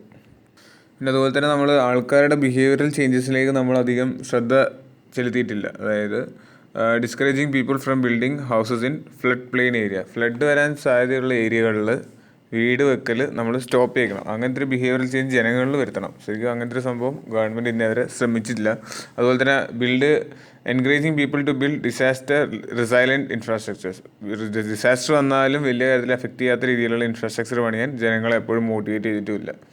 അപ്പോൾ ഈ രണ്ട് കാര്യങ്ങളോടുകൂടെ നമുക്ക് മനസ്സിലാക്കാൻ പറ്റും എന്തുകൊണ്ടാണ് ഇത് ഇത്ര മിറ്റിഗേഷൻ്റെ ഒരു കാര്യത്തിൽ നമ്മളധികം ശ്രദ്ധിക്കുന്നില്ല. അതാണ് ഇത് സൂചിപ്പിക്കുന്നത് അതിനെ തന്നെയാണ്. സോ അടുത്ത പോയിൻ്റാണ് disaster risk insurance. Okay, so അതിലിപ്പോൾ നമുക്ക് ഒരുപാട് ഇൻഷുറൻസ് പ്രോഗ്രാം തന്നെ ആവശ്യമുണ്ട്. ഇപ്പോൾ നമ്മൾ ഡിസാസ്റ്റർ ആയിട്ട് ഡീൽ ചെയ്യുന്ന പോലെ തന്നെ, അതായത് ഇപ്പോൾ നമ്മൾ ഹെൽത്ത് ഡിപ്പാർട്ട്മെൻറ്റ് റിലേറ്റഡ് ആയിട്ട് നമ്മൾ ഒരുപാട് ഇൻഷുറൻസ് പ്രോഗ്രാംസ് നമ്മൾ ചെയ്യുന്നുണ്ട്. പ്രധാനമന്ത്രി ജൻ ആരോഗ്യ യോജന, ഫസൽ ബീമ യോജന, അങ്ങനെ പല യോജനകളും നമ്മളുണ്ട്. അതുപോലെ തന്നെ നമ്മുടെ ഇൻഷുറൻസ് പോളിസികൾ കൂടുതലും ഡിസാസ്റ്റർ സെക്ടറിലും കൂടി ഇൻക്ലൂഡ് ചെയ്യണമെന്നാണ് പറയുന്നത്. അതുപോലെ ഇത് നമുക്ക് എല്ലാ മേഖലയിലും ഇപ്പോൾ എഡ്യൂക്കേഷണൽ ഇൻഷുറൻസ് ഉണ്ട്, അഗ്രികൾച്ചറൽ ഇൻഷുറൻസ് ഉണ്ട്. അത് പ്രൈവറ്റ് കമ്പനി മുഖാന്തരമൊക്കെയാണ് ഗവൺമെൻറ് അത് ഇംപ്ലിമെൻറ്റ് ചെയ്തെടുത്തിരിക്കുന്നത്. അപ്പോൾ അതേപോലെ തന്നെ ഇതിന് ഇമ്പോർട്ടൻസ് കൊടുത്താലാണ് നമുക്ക് ഇൻഷുറൻസ് പ്രീമിയം എല്ലാവർക്കും എത്തിക്കാൻ പറ്റും. ഓക്കെ, പിന്നെ ഇതൊക്കെ കവർ ചെയ്യണമെന്ന് ഈ ഇൻഷുറൻസ് എല്ലാ ഫോം ഓഫ് ഡിസാസ്റ്ററിലും കവർ ചെയ്യണം. അതിപ്പോൾ എല്ലാ തരത്തിലുള്ള ഡിസാസ്റ്റേഴ്സ് ഇത് കവർ ചെയ്യുന്ന രീതിയിലായിരിക്കണം. പിന്നെ ആർക്കൊക്കെ അപ്ലൈ ചെയ്യണമെന്ന് വെച്ചാൽ ഗവൺമെൻറ്റിലും പ്രൈവറ്റ് സെക്ടറിലായാലും ഹൗസ് ഹോൾഡ് സെക്ടറിലായാലും എല്ലാവർക്കും ഒരേപോലെ ആക്സസ് ചെയ്യാൻ പറ്റിയ രീതിയിലായിരിക്കണം ഈ ഇൻഷുറൻസ് കവർ ആവേണ്ടത്. പിന്നെ ഇതിൻ്റെ വർക്കിംഗ് മെക്കാനിസം എങ്ങനെയായിരിക്കുന്നത് വെച്ചാൽ, അതായത് നമ്മളാദ്യം ഒരു കമ്പനിക്ക് ഒരു ഇൻഷുറൻസ് പ്രീമിയം അടയ്ക്കുന്നു. അതിനുശേഷം എന്ത് വരുന്നത് വെച്ച് കഴിഞ്ഞാൽ ഒരു പ്രോപ്പർട്ടിക്ക് ഡാമേജ് ഉണ്ടായാൽ, റോഡിന് ഡാമേജ് ഉണ്ടായാൽ, ആൾക്കാരുടെ എന്തെങ്കിലും ലിവ്ലിഹുഡിന് നഷ്ടം വന്നാൽ, ലോസ് ഓഫ് ലൈഫിന് വരെ അത് കവർ ചെയ്യുന്ന രീതിയിൽ ഉള്ള ഇൻഷുറൻസ് ആയിരിക്കണം നമുക്ക് വേണ്ടത്.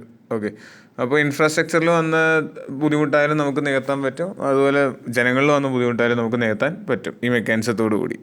അപ്പോൾ ഇത്രേ ഉള്ളൂ. നമ്മുടെ ഹെൽത്തിലൊക്കെ നമ്മൾ ചെയ്യുന്ന അതേ ഒരു മെത്തേഡ് തന്നെ എന്തിനുമുള്ള ഡാമേജ്, പ്രോപ്പർട്ടി ഡാമേജ് ആയാലും, ബിസിനസ് ഇൻട്രപ്ഷനിലായാലും, ലൈവ്ലിഹുഡിലായാലും, ഡിസേബിലിറ്റി, അങ്ങനെ ലോസ് ഓഫ് ലൈഫ്, അങ്ങനെ എല്ലാത്തിലും വരുന്ന ഏതൊരു ഡിസാസ്റ്ററിനെയും നമുക്ക് തരണം ചെയ്യാൻ ഇത്ര ഇൻഷുറൻസിനെ കൊണ്ട് കഴിയണം. ഓക്കെ, അപ്പോൾ അങ്ങനെ നമ്മുടെ ഫിസിക്കൽ ബേർഡനെ കുറയ്ക്കാൻ സഹായിക്കും. ബെനിഫിറ്റ്സ് എന്തൊക്കെയാണെന്നുള്ളത് നമ്മളിപ്പോൾ ഓൾറെഡി കണ്ടു. ഇനി കൂടുതൽ ബെനിഫിറ്റ്സും കാര്യങ്ങളും നോക്കാം. ഒന്ന്, reliable and timely physical relief and rehabilitation and hence prevent people falling into poverty. Okay, അതായത് വളരെ ടൈമിലി, അതായത് ഡിസാസ്റ്റർ എപ്പോൾ വരുന്നു അപ്പോൾ ഇത് വർക്ക് ചെയ്യാൻ തുടങ്ങും. അതുപോലെ റീഹാബിലേഷൻ തുടങ്ങിയ കാര്യങ്ങളെല്ലാം ഗവൺമെൻറ് ഭയങ്കര എളുപ്പത്തിൽ നടത്തിയെടുക്കാനും സഹായിക്കും. ജനങ്ങളാണെങ്കിൽ പട്ടിണിയിലേക്ക് വിടാതെ തന്നെ ഈ ഒരു വലിയൊരു ഡിസാസ്റ്റർ നമുക്ക് തരണം ചെയ്ത് കൊണ്ടുവരാൻ പറ്റും. ഇതാണ് ഒന്നാമത്തെ ഗുണം. രണ്ടാമത്തെ ഗുണം, diversification of risk from government toward the private sector. Private sectors ഒരുപാടുണ്ട്, ഗവൺമെൻറ്റിനേക്കാളും കൂടുതൽ ഇൻവെസ്റ്റ് ചെയ്യാൻ അവരെ കൊണ്ട് സാധിക്കും. സോ അങ്ങനെ വരുമ്പോഴത്തേക്കും ഗവൺമെൻറ്റിൻ്റെ മുകളിലുള്ള റിസ്ക് കുറഞ്ഞു കിട്ടും. പിന്നെ അടുത്ത പോയിന്റ് പറയുന്നത്, the amount of premium depends on risk involve. എന്തോരം റിസ്ക് ഉണ്ടോ അതിനനുസരിച്ചായിരിക്കും നമ്മൾ അടക്കേണ്ട പ്രീമിയത്തിൻ്റെ എമൗണ്ട് വരിക. ഹൈ റിസ്ക് ഉള്ള ഏരിയയിലാണ് നമ്മൾ വീട് വെക്കാൻ പോകുന്നതെങ്കിൽ അവിടെ നമുക്ക് ഹൈ പ്രീമിയം തന്നെ പേ ചെയ്യേണ്ടി വരും. അപ്പോൾ ഇപ്പം ഒരു എക്സാമ്പിൾ വേണമെങ്കിൽ ഇപ്പോൾ ഫ്ലഡ് എഫക്റ്റഡ് ആവുന്ന ഒരു സ്ഥിരം ഫ്ലഡ് വരുന്ന ഏരിയയിൽ വീട് വെക്കാൻ പോകുന്നതായിരിക്കും. അങ്ങനെയാണെങ്കിൽ ഇൻഷുറൻസ് കമ്പനിക്ക് നല്ല പ്രീമിയം അടക്കേണ്ടി വരും. അപ്പോൾ ജനങ്ങളുടെ മനസ്സിങ്ങനെ ചിന്തിക്കും, ലെസ് എഫക്റ്റഡ് ആയിട്ടുള്ള, അതായത് റിസ്ക് പറഞ്ഞ് സേഫർ സോണിൽ വീട് വെക്കാൻ എല്ലാവരും ശ്രദ്ധിക്കും. സോ അങ്ങനെ വരുമ്പോഴത്തേക്കും ഡിസാസ്റ്ററിൽ ഉണ്ടാകുന്ന ഇമ്പാക്റ്റും കുറയും. അതുപോലെ തന്നെ ഇൻഷുറും ചെയ്തുകൊണ്ട് തന്നെ റിസ്ക്കും ഇല്ലാതെ തന്നെ എല്ലാവർക്കും ജീവിക്കാനും പറ്റും. അപ്പോൾ ഇതാണ് ഇതിൻ്റെ കൺസെപ്റ്റ്. അപ്പോൾ ഈ ഒരു കൺസെപ്റ്റ് കൊണ്ടുവരുന്നതുകൊണ്ട് ആൾക്കാരുടെ ബിഹേവിയറൽ ചേഞ്ച് നല്ല രീതിയിൽ സംഭവിക്കുന്നതാണ്. അവിടുത്തെ ഒരു പോയിന്റ് എന്താണെന്ന് വെച്ചാൽ ചില സ്റ്റേറ്റുകൾക്ക് കപ്പാസിറ്റി കുറവായിരിക്കും, അധികം ഫണ്ട് ലഭിച്ചിട്ടുണ്ടാവില്ല. അപ്പോൾ അങ്ങനെ വരുമ്പോഴത്തേക്കും ആ ഫണ്ട് വെച്ചിട്ട് അവർക്ക് ഡെവലപ്മെൻറ്റ്, ഈ റിലീഫ് പ്രോസസ്സും ഡെവലപ്മെൻറ്റും ഒന്നും എല്ലാം ഒന്നും പഴയ പോലെ ആക്കാൻ പറ്റില്ല. സോ അപ്പോൾ ഒരു ഗ്രോത്ത് ഗ്യാപ്പ് എന്നൊരു സംഭവം നടക്കും. പകരം ജനങ്ങളുടെ ഇൻഷുറൻസും കാര്യങ്ങളും പ്രൈവറ്റ് കമ്പനി ഏൽപ്പിച്ച് കഴിഞ്ഞാൽ സ്റ്റേറ്റ് ഗവൺമെൻറ് കിട്ടുന്ന ഫണ്ട് മുഴുവൻ എന്തിനു ഉപയോഗിക്കാം? ഡെവലപ്മെൻറ്റ് യൂസ് ചെയ്യാം. ജനങ്ങളുടെ റിലീഫിന് വേണ്ടി ഒന്നും യൂസ് ചെയ്യേണ്ട ആവശ്യമില്ല. അപ്പോൾ അങ്ങനെ വരുമ്പോഴത്തേക്കും ആ ഗ്രോത്ത് ഗ്യാപ്പ് കുറയുകയും കൂടുതൽ ഡെവലപ്മെൻറ്റും അല്ലെങ്കിൽ പെട്ടെന്ന് തന്നെ ഡിസാസ്റ്ററിന് തിരിച്ചു വരാൻ പറ്റും. ഇപ്പോൾ നമുക്കറിയാം, ജപ്പാൻ പോലത്തെ രാജ്യങ്ങളിലൊക്കെ വലിയ ഹെയ്തി ചുഴലിക്കാറ്റൊക്കെ ജപ്പാനിലടിച്ചിട്ടും വെറും 3 മാസം 4 മാസത്തിനുള്ളിൽ ജപ്പാൻ പഴയ പോലെ തന്നെ ആയി മാറി. സോ അത് എന്താ വെച്ചാൽ അവരിങ്ങനെ പ്രൈവറ്റൈസ് ചെയ്യുന്നതുകൊണ്ടാണ് ഇൻഷുറൻസ് എല്ലാ രാജ്യത്ത്. അതുപോലെ നമ്മുടെ ഇന്ത്യയിലും ആ ഒരു മെക്കാനിസം കൊണ്ടുവരണം. കാരണം നമ്മുടെ രാജ്യം വളരെ പ്രോൺ ടു ഡിസാസ്റ്ററാണ്. സോ ഈ ഒരു കൺസെപ്റ്റ് വെച്ചിട്ടാണ് ഈ ക്വസ്റ്റ്യൻ്റെ ആൻസർ നിങ്ങൾ എഴുതാൻ. സോ ഈ വീഡിയോ അനാലിസിസിൻ്റെ ബേസിൽ നിങ്ങൾക്ക് ഒരു പ്രിലിംസ് ക്വസ്റ്റ്യൻ അല്ല, ഒരു mains question for the practice ഞാൻ ഇവിടെ ഇടുന്നുണ്ട്. Examine has how to disaster insurance financing can bring about paradigm shift in the disaster management framework in India. So ഈ ക്വസ്റ്റ്യൻ എന്തായാലും നിങ്ങൾക്ക് എക്സാമിന് എക്സ്പെക്റ്റ് ചെയ്യാവുന്നൊരു ടോപ്പിക്കും കൂടിയാണ്. ഒന്നാമതും നമുക്കിപ്പോൾ റീസെൻ്റ്ലി സൈക്ലോൺസ് ധാരാളമായിട്ടുണ്ട്. അതുപോലെ തന്നെ ഹിമാലയൻ റീജിയണിൽ ഗ്ലേഷ്യർ സ്റ്റോംസ്, അത് ഇത് അങ്ങനെ ഗ്ലേഷ്യർ ഫ്ലഡുകൾ, അങ്ങനെ പലതും സംഭവിക്കുന്നുണ്ട്. സോ ഡിസാസ്റ്റേഴ്സ് ഇന്ത്യയിൽ ഒരുപാടുണ്ട്. അപ്പോൾ അതുകൊണ്ട് തന്നെ മെയിൻസിന് എന്തായാലും ഇങ്ങനത്തെ ഒരു ക്വസ്റ്റ്യൻ എക്സ്പെക്റ്റ് ചെയ്യാം. പ്രൈവറ്റൈസ് ചെയ്ത് കഴിഞ്ഞാൽ നല്ലതാണോ ചീത്തയാണോ, നിങ്ങളുടെ അഭിപ്രായം എന്താണെന്നുള്ളത്. സോ ഈ ഒരു കണ്ടക്സ്റ്റ് വെച്ച് എഴുതി പോവുക. ഇൻട്രൊഡക്ഷൻ ആദ്യം തന്നെ ഡിസാസ്റ്റേഴ്സിനെ കുറിച്ച് പറയുക, മെയിൻ ബോർഡിൽ ഇത് ഇൻക്ലൂഡ് ചെയ്യുക. കൺക്ലൂഷനിൽ വേ ഫോർവേഡ് നമ്മൾ ഈ ലാസ്റ്റ് പറഞ്ഞ 2-3 പോയിന്റ്സ് ഇൻക്ലൂഡ് ചെയ്തിട്ട് കൺക്ലൂഷൻ കൊടുക്കാൻ നേരം വളരെ പോസിറ്റീവായി അപ്രോച്ച് വരുന്ന രീതിയിൽ ഒരു കൺക്ലൂഷൻ കൊടുത്തിട്ട് ക്വസ്റ്റ്യൻ എൻഡ് ചെയ്യുക. ഓക്കെ, സോ അത്രയേ ഉള്ളൂ ഈ ടോപ്പിക്ക്. സോ നമുക്കിനി അടുത്ത ടോപ്പിക്കിലേക്ക് പോകാം. വാർത്ത എന്താണെന്ന് വെച്ചാൽ ലക്ഷദ്വീപിനെ റിലേറ്റ് ചെയ്തൊരു ഇഷ്യൂ ആണ്. Islanders seek withdrawal of land norms in Lakshadweep. അപ്പോൾ ഈ കുറച്ച് ദിവസമായിട്ട് ലക്ഷദ്വീപിൽ വലിയൊരു ഇഷ്യൂ നടക്കുന്നുണ്ട് എന്നുള്ള കാര്യങ്ങളൊക്കെ നമ്മൾ കേൾക്കുന്നുണ്ടായിരുന്നു. സോ അതിനെ ബേസ് ചെയ്തൊരു വാർത്തയാണ്. കണ്ടക്സ്റ്റ് എന്താണെന്ന് വെച്ച് കഴിഞ്ഞാൽ recent regulation introduced by the new administrator Praful Khoda Patel of Lakshadweep group of islands has sparked discontent among inhabitants. അതായത് ഇപ്പോൾ നമ്മൾ പുതിയൊരു അഡ്മിനിസ്ട്രേറ്റർ അവിടെ സ്ഥാപിച്ചിട്ടുണ്ട്. പുതിയ റെഗുലേഷൻസ് എല്ലാം ഇൻട്രൊഡ്യൂസ് ചെയ്തിരിക്കുകയാണ് ലക്ഷദ്വീപിൽ. അത് അവിടുത്തെ ഇൻഹാബിറ്റേഴ്സിനെ ഒട്ടും പറ്റുന്ന രീതിയിലല്ല എന്നാണ് അവർ പറയുന്നത്. ഓക്കെ, അതുമായിട്ട് ഓക്കെ അല്ല, അവരതുമായിട്ട് വളരെ പ്രശ്നമാണെന്നാണ് അവർ പറയുന്നത്. സോ നമുക്ക് എന്താ നോക്കാം. അപ്പോൾ എന്തിനാണ് ഇങ്ങനത്തെ റെഗുലേഷൻ ബോഡിയെ കൊണ്ടുവരുന്നത് നോക്കാം. Regulation empowers government to constitute planning and developing authority to plan the development of any area identified as it have a bad layout and obsolete development. Okay, അതായത് ഒരു നാട്ടിൽ ഡെവലപ്മെൻറ്റ് കറക്റ്റായിട്ട് നടക്കുന്നില്ല, അല്ലെങ്കിൽ ഒരു പെർട്ടിക്കുലർ രീതിയിൽ ഡെവലപ്മെൻറ്റ്, ലേഔട്ടിൽ ഡെവലപ്മെൻറ്റ് നടക്കുന്നില്ല എന്ന് ഐഡൻറ്റിഫൈ ചെയ്യുമ്പോഴാണ് ഇത്തരം ഗവൺമെൻറ് ഇങ്ങനത്തെ ഒരു പ്ലാനിംഗ് ഡെവലപ്മെൻറ്റ് അതോറിറ്റീനെ അവിടെ എപ്പോഴും റെഗുലേറ്റ് ചെയ്യാറുള്ളത് അല്ലെങ്കിൽ ഏൽപ്പിക്കാറുള്ളത്. ഓക്കെ, ആ എന്തിനു വേണ്ടി വെച്ചാൽ അപ്പോൾ ഈ ഡെവലപ്മെൻറ്റിനെ നമുക്ക് എംപവർ ചെയ്യാൻ വേണ്ടിയാണ് ഇങ്ങനെ വെച്ചിരിക്കുന്നതെന്നാണ് പറയുന്നത്. അപ്പോൾ ഈ അതോറിറ്റി കൊണ്ടുവന്നിരിക്കുന്നത് ഡെവലപ്മെൻറ്റ് പ്ലാൻ ചെയ്യാനും അത് റെഗുലറായിട്ട് നടത്തിയെടുക്കാനും വേണ്ടി ആണ്.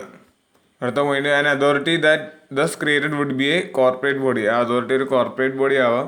പക്ഷേ കോർപ്പറേറ്റ് കമ്പനീസ് ആണെങ്കിലും അവിടെ ഗവൺമെൻറ് അപ്പോയിൻമെൻറ്റ് ഉണ്ട്. ഗവൺമെൻറ് ചെയർമാനും പിന്നെ ടൗൺ പ്ലാനിങ്ങിൻ്റെ ഓഫീസേഴ്സ്, അതുപോലെ ഇതിനെക്കുറിച്ച് അറിയുന്ന 3 എക്സ്പേർട്സും ആ ഗ്രൂപ്പിലുണ്ടാവും. ഓക്കെ, പിന്നെ അതുപോലെ തന്നെ അവിടെയുള്ള ലോക്കൽ അതോറിറ്റീൻ്റെ റെപ്രസെൻറ്റേഷൻസ്, അതായത് ആ നാട്ടിലുള്ള ലക്ഷദ്വീപിലെ ലോക്കൽ ബോഡി എന്നുള്ള 2 പേരും ഉണ്ടാവും. ഓക്കെ, ഇത്രയാണ് അതിൽ വരുന്നത്. അപ്പോൾ ഇതിന് ഒരുപാട് പോസിറ്റീവായ ഔട്ട്കംസും ഉണ്ടാവാം, നെഗറ്റീവായ ഔട്ട്കംസും ഉണ്ടാവാം. പോസിറ്റീവായ ഔട്ട്കംസ് പറയുകയാണെങ്കിൽ അവിടെ വളരെ ഓർഗനൈസ്ഡ് ആയ രീതിയിൽ ഡെവലപ്മെൻറ്റ് സംഭവിക്കും. അവിടുത്തെ സെറ്റിൽമെൻറ്റ് റെഗുലൈസ് ചെയ്യും. ഇപ്പോൾ അവിടുത്തെ ആൾക്കാർ പല നാട്ടിലും വന്ന് ജോലി ചെയ്യാണ്. അപ്പോൾ അവിടെ തന്നെ കൂടുതൽ ഡെവലപ്മെൻറ്റും കൂടുതൽ സാധ്യതകളൊക്കെ വരുവാണെങ്കിൽ അവിടെ തന്നെ ആൾക്കാർ ജോലി കിട്ടാൻ തുടങ്ങും. അവർ കരയിൽ വരുന്നത്, അതായത് കേരളത്തിൽ വന്നിട്ടാണ് അവർ ജോലി ചെയ്യുന്നത്. അതുപോലെ തന്നെ ടൂറിസം നല്ല രീതിയിൽ ഡെവലപ്പ് ചെയ്യും. ഓക്കെ, പക്ഷേ ഇതിൻ്റെ നെഗറ്റീവ് സൈഡ് എന്ന് പറയാനുള്ളത് അവിടുത്തെ ജനങ്ങൾ പറയുന്നതാണ്. അവർ പറയുന്നത് അവരുടെ ഇത്രയും നാളത്തെ താമസിക്കുന്ന രീതിയിൽ നിന്ന് ഇതൊരു വളരെ വേറിട്ട രീതിയിലായിരിക്കും നിൽക്കുക എന്നാണ് അവർ പറയുന്നത്. എന്താ നോക്കാം. ഇപ്പോൾ ഐലൻഡ് കോർപ്പറേറ്റ് കമ്പനീസിൻ്റെ കീഴിലേക്ക് വരുമ്പോഴത്തേക്കും പ്രൈവറ്റ് സെറ്റിൽമെൻറ്റ്, അതായത് റിയൽ എസ്റ്റേറ്റ് സെറ്റിൽമെൻറ്റ് അവിടെ സംഭവിക്കും. ഒരുപാട് ആൾക്കാർ സ്ഥലം വാങ്ങുക, അവിടെ കൊമേഴ്ഷ്യലൈസേഷൻ ചെയ്യുക, അപ്പോൾ അതൊക്കെ ഉണ്ടാവും. അപ്പോൾ അത്രയും നാളും അവിടുത്തെ ദ്വീപവാസികൾ അനുഭവിച്ചിരുന്ന ഒരു ഫ്രീഡത്തിൽ നിന്ന് വ്യത്യാസം ഉണ്ടാവും. അതുപോലെ തന്നെ കൂടുതൽ ആൾക്കാർ വരുമ്പോഴത്തേക്കും അതിനനുസരിച്ചുള്ള പൊല്യൂഷൻസ് എല്ലാം ഇൻക്രീസ് ചെയ്യും എന്നതാണ് പറയുന്നത്. പിന്നെ ഇത്തരം ഡെവലപ്മെൻറ്റ് ആക്ടിവിറ്റീസ് വരുമ്പോഴത്തേക്കും അവർ ഇത്രയും നാളും നിന്നിരുന്ന സെറ്റിൽമെൻറ്റിൽ നിന്ന് അവർ ചിലപ്പോൾ ഒഴിഞ്ഞു പോകേണ്ടി വരും. അപ്പോൾ അവരുടെ റൈറ്റ് ടു ലീവിനെ അത് ചോദ്യം ചെയ്യുന്ന രീതിയിലാണ് ഈ തീരുമാനം എന്നാണ് ദ്വീപവാസികൾ പറയുന്നത്. സോ നമുക്ക് ലക്ഷദ്വീപിലെ ലെജിസ്ലേഷൻ എങ്ങനെ നടക്കുന്നതെന്ന് നോക്കാം. Under article 240 of the constitution, president may make regulation. അപ്പോൾ ഇതിൽ മേ എന്നൊരു വാക്കാണ് അവിടെ എഴുതിയിട്ടുണ്ട്. അപ്പോൾ അതിൻ്റെ അർത്ഥം എന്താ വെച്ചാൽ പ്രസിഡന്റ് മേ മേക്ക് എന്നാണ്. പ്രസിഡന്റ് കമ്പൽസറി മേക്ക് ചെയ്യുന്നല്ല, പ്രസിഡന്റ് വേണമെങ്കിൽ മേക്ക് ചെയ്യാം എന്നാണ് അവിടെ എഴുതിയിരിക്കുന്നത്. For the peace, progress and good government. Good government എന്നാണ് എഴുതിയിരിക്കുന്നത്, അല്ലാണ്ട് ഗവർണൻസ് എന്നല്ല. ഗവർണൻസ് എന്നാണ് ഭരണം എന്നല്ല, ഗുഡ് ഗവൺമെൻറ് എന്നാണ്. Good government of the union territory of Andaman Nicobar island, Lakshadweep, Dadra and Nagar Haveli and Daman and Diu. അത് രണ്ടും ഇപ്പോൾ കമ്പൈൻ ചെയ്ത് ഒന്നായി. അതുപോലെ പുതുച്ചേരി, ലഡാക്ക്. ഓക്കെ, അപ്പോൾ ഇത്രയും റീജിയൻസിൽ പ്രസിഡന്റിന് അവിടുത്തെ റെഗുലേഷൻസ് വരുത്താനുള്ള അവകാശമുണ്ട്. മേക്ക് പ്രസിഡന്റ് വേണമെങ്കിൽ റെഗുലേഷൻ വരുത്താം. ഓക്കെ, അതുപോലെ ആർട്ടിക്കിൾ 239(1) പറയുന്നത് union territory is administered by the president through an administrator. അപ്പോൾ എന്താ, അപ്പോയിൻറ്റഡ് ബൈ ഹിം. അതായത് അദ്ദേഹത്തിന് വെക്കുന്ന അഡ്മിനിസ്ട്രേറ്ററിലൂടെ കൂടി ഇത് അഡ്മിനിസ്ട്രേറ്റ് ചെയ്യാന്ന് പറയുന്നത്, അല്ലാണ്ട് ഡയറക്റ്റ് ആയിട്ട് പ്രസിഡന്റ് അഡ്മിനിസ്ട്രേറ്റ് ചെയ്യുന്നല്ല പറയുന്നത്. Through an administrator that's appointed by him. Hence administrator can bring regulation with effect to bring changes in the routine administration of Lakshadweep. അതായത് ഈ വരുന്ന പുതിയ അഡ്മിനിസ്ട്രേറ്റർക്ക് അത്രയും നാൾ ലക്ഷദ്വീപിൽ എന്ത് അഡ്മിനിസ്ട്രേഷനാണോ നിലനിന്നിരുന്നത് അതിൽ ചേഞ്ചസ് വരുത്താനുള്ള അവകാശം ഉണ്ട്. അത് ആർട്ടിക്കിൾ 239(1) ഇന്ത്യൻ കോൺസ്റ്റിറ്റ്യൂഷനിൽ പറഞ്ഞിട്ടുണ്ട്. സോ 214, 239(1) ഈ നമ്മുടെ ലെജിസ്ലേഷൻ ഓഫ് ലക്ഷദ്വീപിനോട് ചേരുന്ന ആർട്ടിക്കിൾസ് രണ്ടും കോൺസ്റ്റിറ്റ്യൂഷനിലുള്ളത്. ഓക്കെ, ഇത് യൂണിയൻ ടെറിട്ടറിക്ക് എല്ലായിടത്തും ആപ്ലിക്കബിൾ ആണ് ഈ സംഭവം. അപ്പോൾ ഇതൊരിക്കലും ഒരു ഇല്ലീഗലായ ഒരു കാര്യമല്ല ഗവൺമെൻറ് ചെയ്തിരിക്കുന്നത്. പ്രസിഡന്റിന്റെ തീരുമാനം, ഇത് വളരെ ലീഗലൈസ്ഡ് ആയ ഒരു സംഭവമാണ് ഇപ്പോൾ നടപ്പിലാക്കിയിരിക്കുന്നത്. സോ ലക്ഷദ്വീപ് എന്നുള്ളത് ഒരു യൂണിയൻ ടെറിട്ടറിയാണ് without the legislative assembly. Legislative assembly ഇല്ലാത്തൊരു യൂണിയൻ ടെറിട്ടറിയാണ് ലക്ഷദ്വീപ്. MLA-മാരൊന്നുമില്ല. ആൻഡമാൻ നിക്കോബർ പക്ഷേ ലെഫ്റ്റനന്റ് ഗവൺമെൻറ് കീഴിലുള്ള ഒരു യൂണിയൻ ടെറിട്ടറിയാണ്. ഓക്കെ, ലക്ഷദ്വീപ് പക്ഷേ അങ്ങനെയല്ല, ലെജിസ്ലേറ്റീവ് അസംബ്ലി ഇല്ലാത്ത ഒരു യൂണിയൻ ടെറിട്ടറിയാണ്. However at local level there are direct elected government. അപ്പോൾ അവരെങ്ങനെയാണ് അപ്പോൾ അവിടുത്തെ കാര്യങ്ങളൊക്കെ ആരാ നോക്കുന്നത്? അപ്പോൾ LSGD ആണ്. ഓക്കെ, ലോക്കൽ സെൽഫ് ഗവൺമെൻറ് ആണ് അവിടെ ഉള്ളത്. പഞ്ചായത്ത് രാജ് ഇൻസ്റ്റിറ്റ്യൂഷൻസ് ആണ് അവിടെ ഉള്ളത്. ഓക്കെ, പിന്നെ അവിടുത്തെ അതിൻ്റെ ചെയർപേഴ്സണെ പഞ്ചായത്ത് ലെവലിൽ തന്നെ ഇലക്ട് ചെയ്ത് തീരുമാനിക്കുകയും ചെയ്യുക. അത് ഇൻഡയറക്ട്ലി ഇലക്റ്റഡ് ആണ്, ജനങ്ങൾ തീരുമാനിക്കുന്ന ആളുമല്ല. ഓക്കെ, സോ ഓരോ സ്റ്റേറ്റിനും ഓരോ യൂണിയൻ ടെറിട്ടറിയും ഇതിൽ വ്യത്യാസമുണ്ട്. എല്ലായിടത്തും ചെയർപേഴ്സൺ എലക്ട് ചെയ്യുന്ന സ്ഥലങ്ങളുണ്ട്, പക്ഷേ ലക്ഷദ്വീപിൽ ചെയർപേഴ്സൺ ഇൻഡയറക്ട്ലി എലക്ട് ചെയ്യുന്ന ആളായിരിക്കും. ഓക്കെ, പഞ്ചായത്ത് മെമ്പർമാരൊക്കെ ഉണ്ടാവും, അതൊക്കെ അവിടുത്തെ ആൾക്കാരെ എലക്ട് ചെയ്യുന്ന ആളായിരിക്കും. ഓക്കെ, സോ ആ ഒരു സിസ്റ്റമാണ് ലക്ഷദ്വീപിലുള്ളത്. ഓക്കെ, ഇനി നമുക്ക് ലക്ഷദ്വീപ് ഐലൻഡിനെ കുറിച്ചുള്ള ബേസിക്കായ കുറച്ച് ഇൻഫോർമേഷൻസ് ഒക്കെ നോക്കാം. ഇതിൻ്റെ ലൊക്കേഷനുള്ള എവിടെയെന്ന് വെച്ചാൽ 200 to 440 കിലോമീറ്റേഴ്സ് ആണ് മലബാർ കോസ്റ്റിൽ നിന്നും ഇതിൻ്റെ ദൂരം, കേരളത്തിൽ നിന്നുള്ള ദൂരം. ഇനി ലക്ഷദ്വീപ് എന്നുള്ള വാക്കിൻ്റെ അർത്ഥം 1,00,000 ദ്വീപ് എന്നാണ് ഐലൻഡ്, ലക്ഷദ്വീപ്. ഓക്കെ, 1,00,000 ഐലൻഡ് എന്നാണ് അതിൻ്റെ അർത്ഥം. അതിൻ്റെ അഡ്മിനിസ്ട്രേറ്റീവ് സെൻറ്റർ വരുന്നത് കവരത്തിയിലാണ്. പിന്നെ അവിടുത്തെ ഏറ്റവും വലിയ ഐലൻഡ് ഏതാണെന്ന് വെച്ചാൽ അന്ത്രോത്ത് എന്നുള്ള ഐലൻഡാണ് ഏറ്റവും വലിയ ഐലൻഡ്. അവിടുത്തെ പോപ്പുലേഷൻ എന്നുള്ളത് 64,473 ആണ്. അവിടുത്തെ സെക്സ് റേഷ്യോ ആണ് പറയുന്നത്. Sex ratio 946 females out of 1000 males. അതുപോലെ അവിടുത്തെ ചൈൽഡ് സെക്സ് റേഷ്യോ ആണെങ്കിൽ 908 പെൺകുട്ടികൾ ഔട്ട് ഓഫ് 1000 ആൺകുട്ടികൾ, 6 വയസ്സിന് താഴെയുള്ളവർ. അതുപോലെ ഡെൻസിറ്റിയുടെ എമൗണ്ട് എന്ന് പറഞ്ഞാൽ 2013 ആണ് അവിടുത്തെ വാല്യൂ. പിന്നെ അവിടെ ആകെ ഒരു ഡിസ്ട്രിക്റ്റ് മാത്രമേ ഉള്ളൂ.